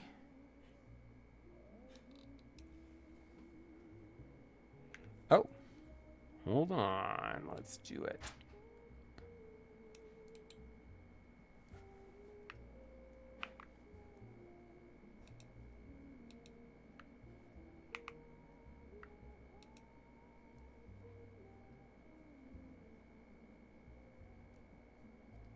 Right?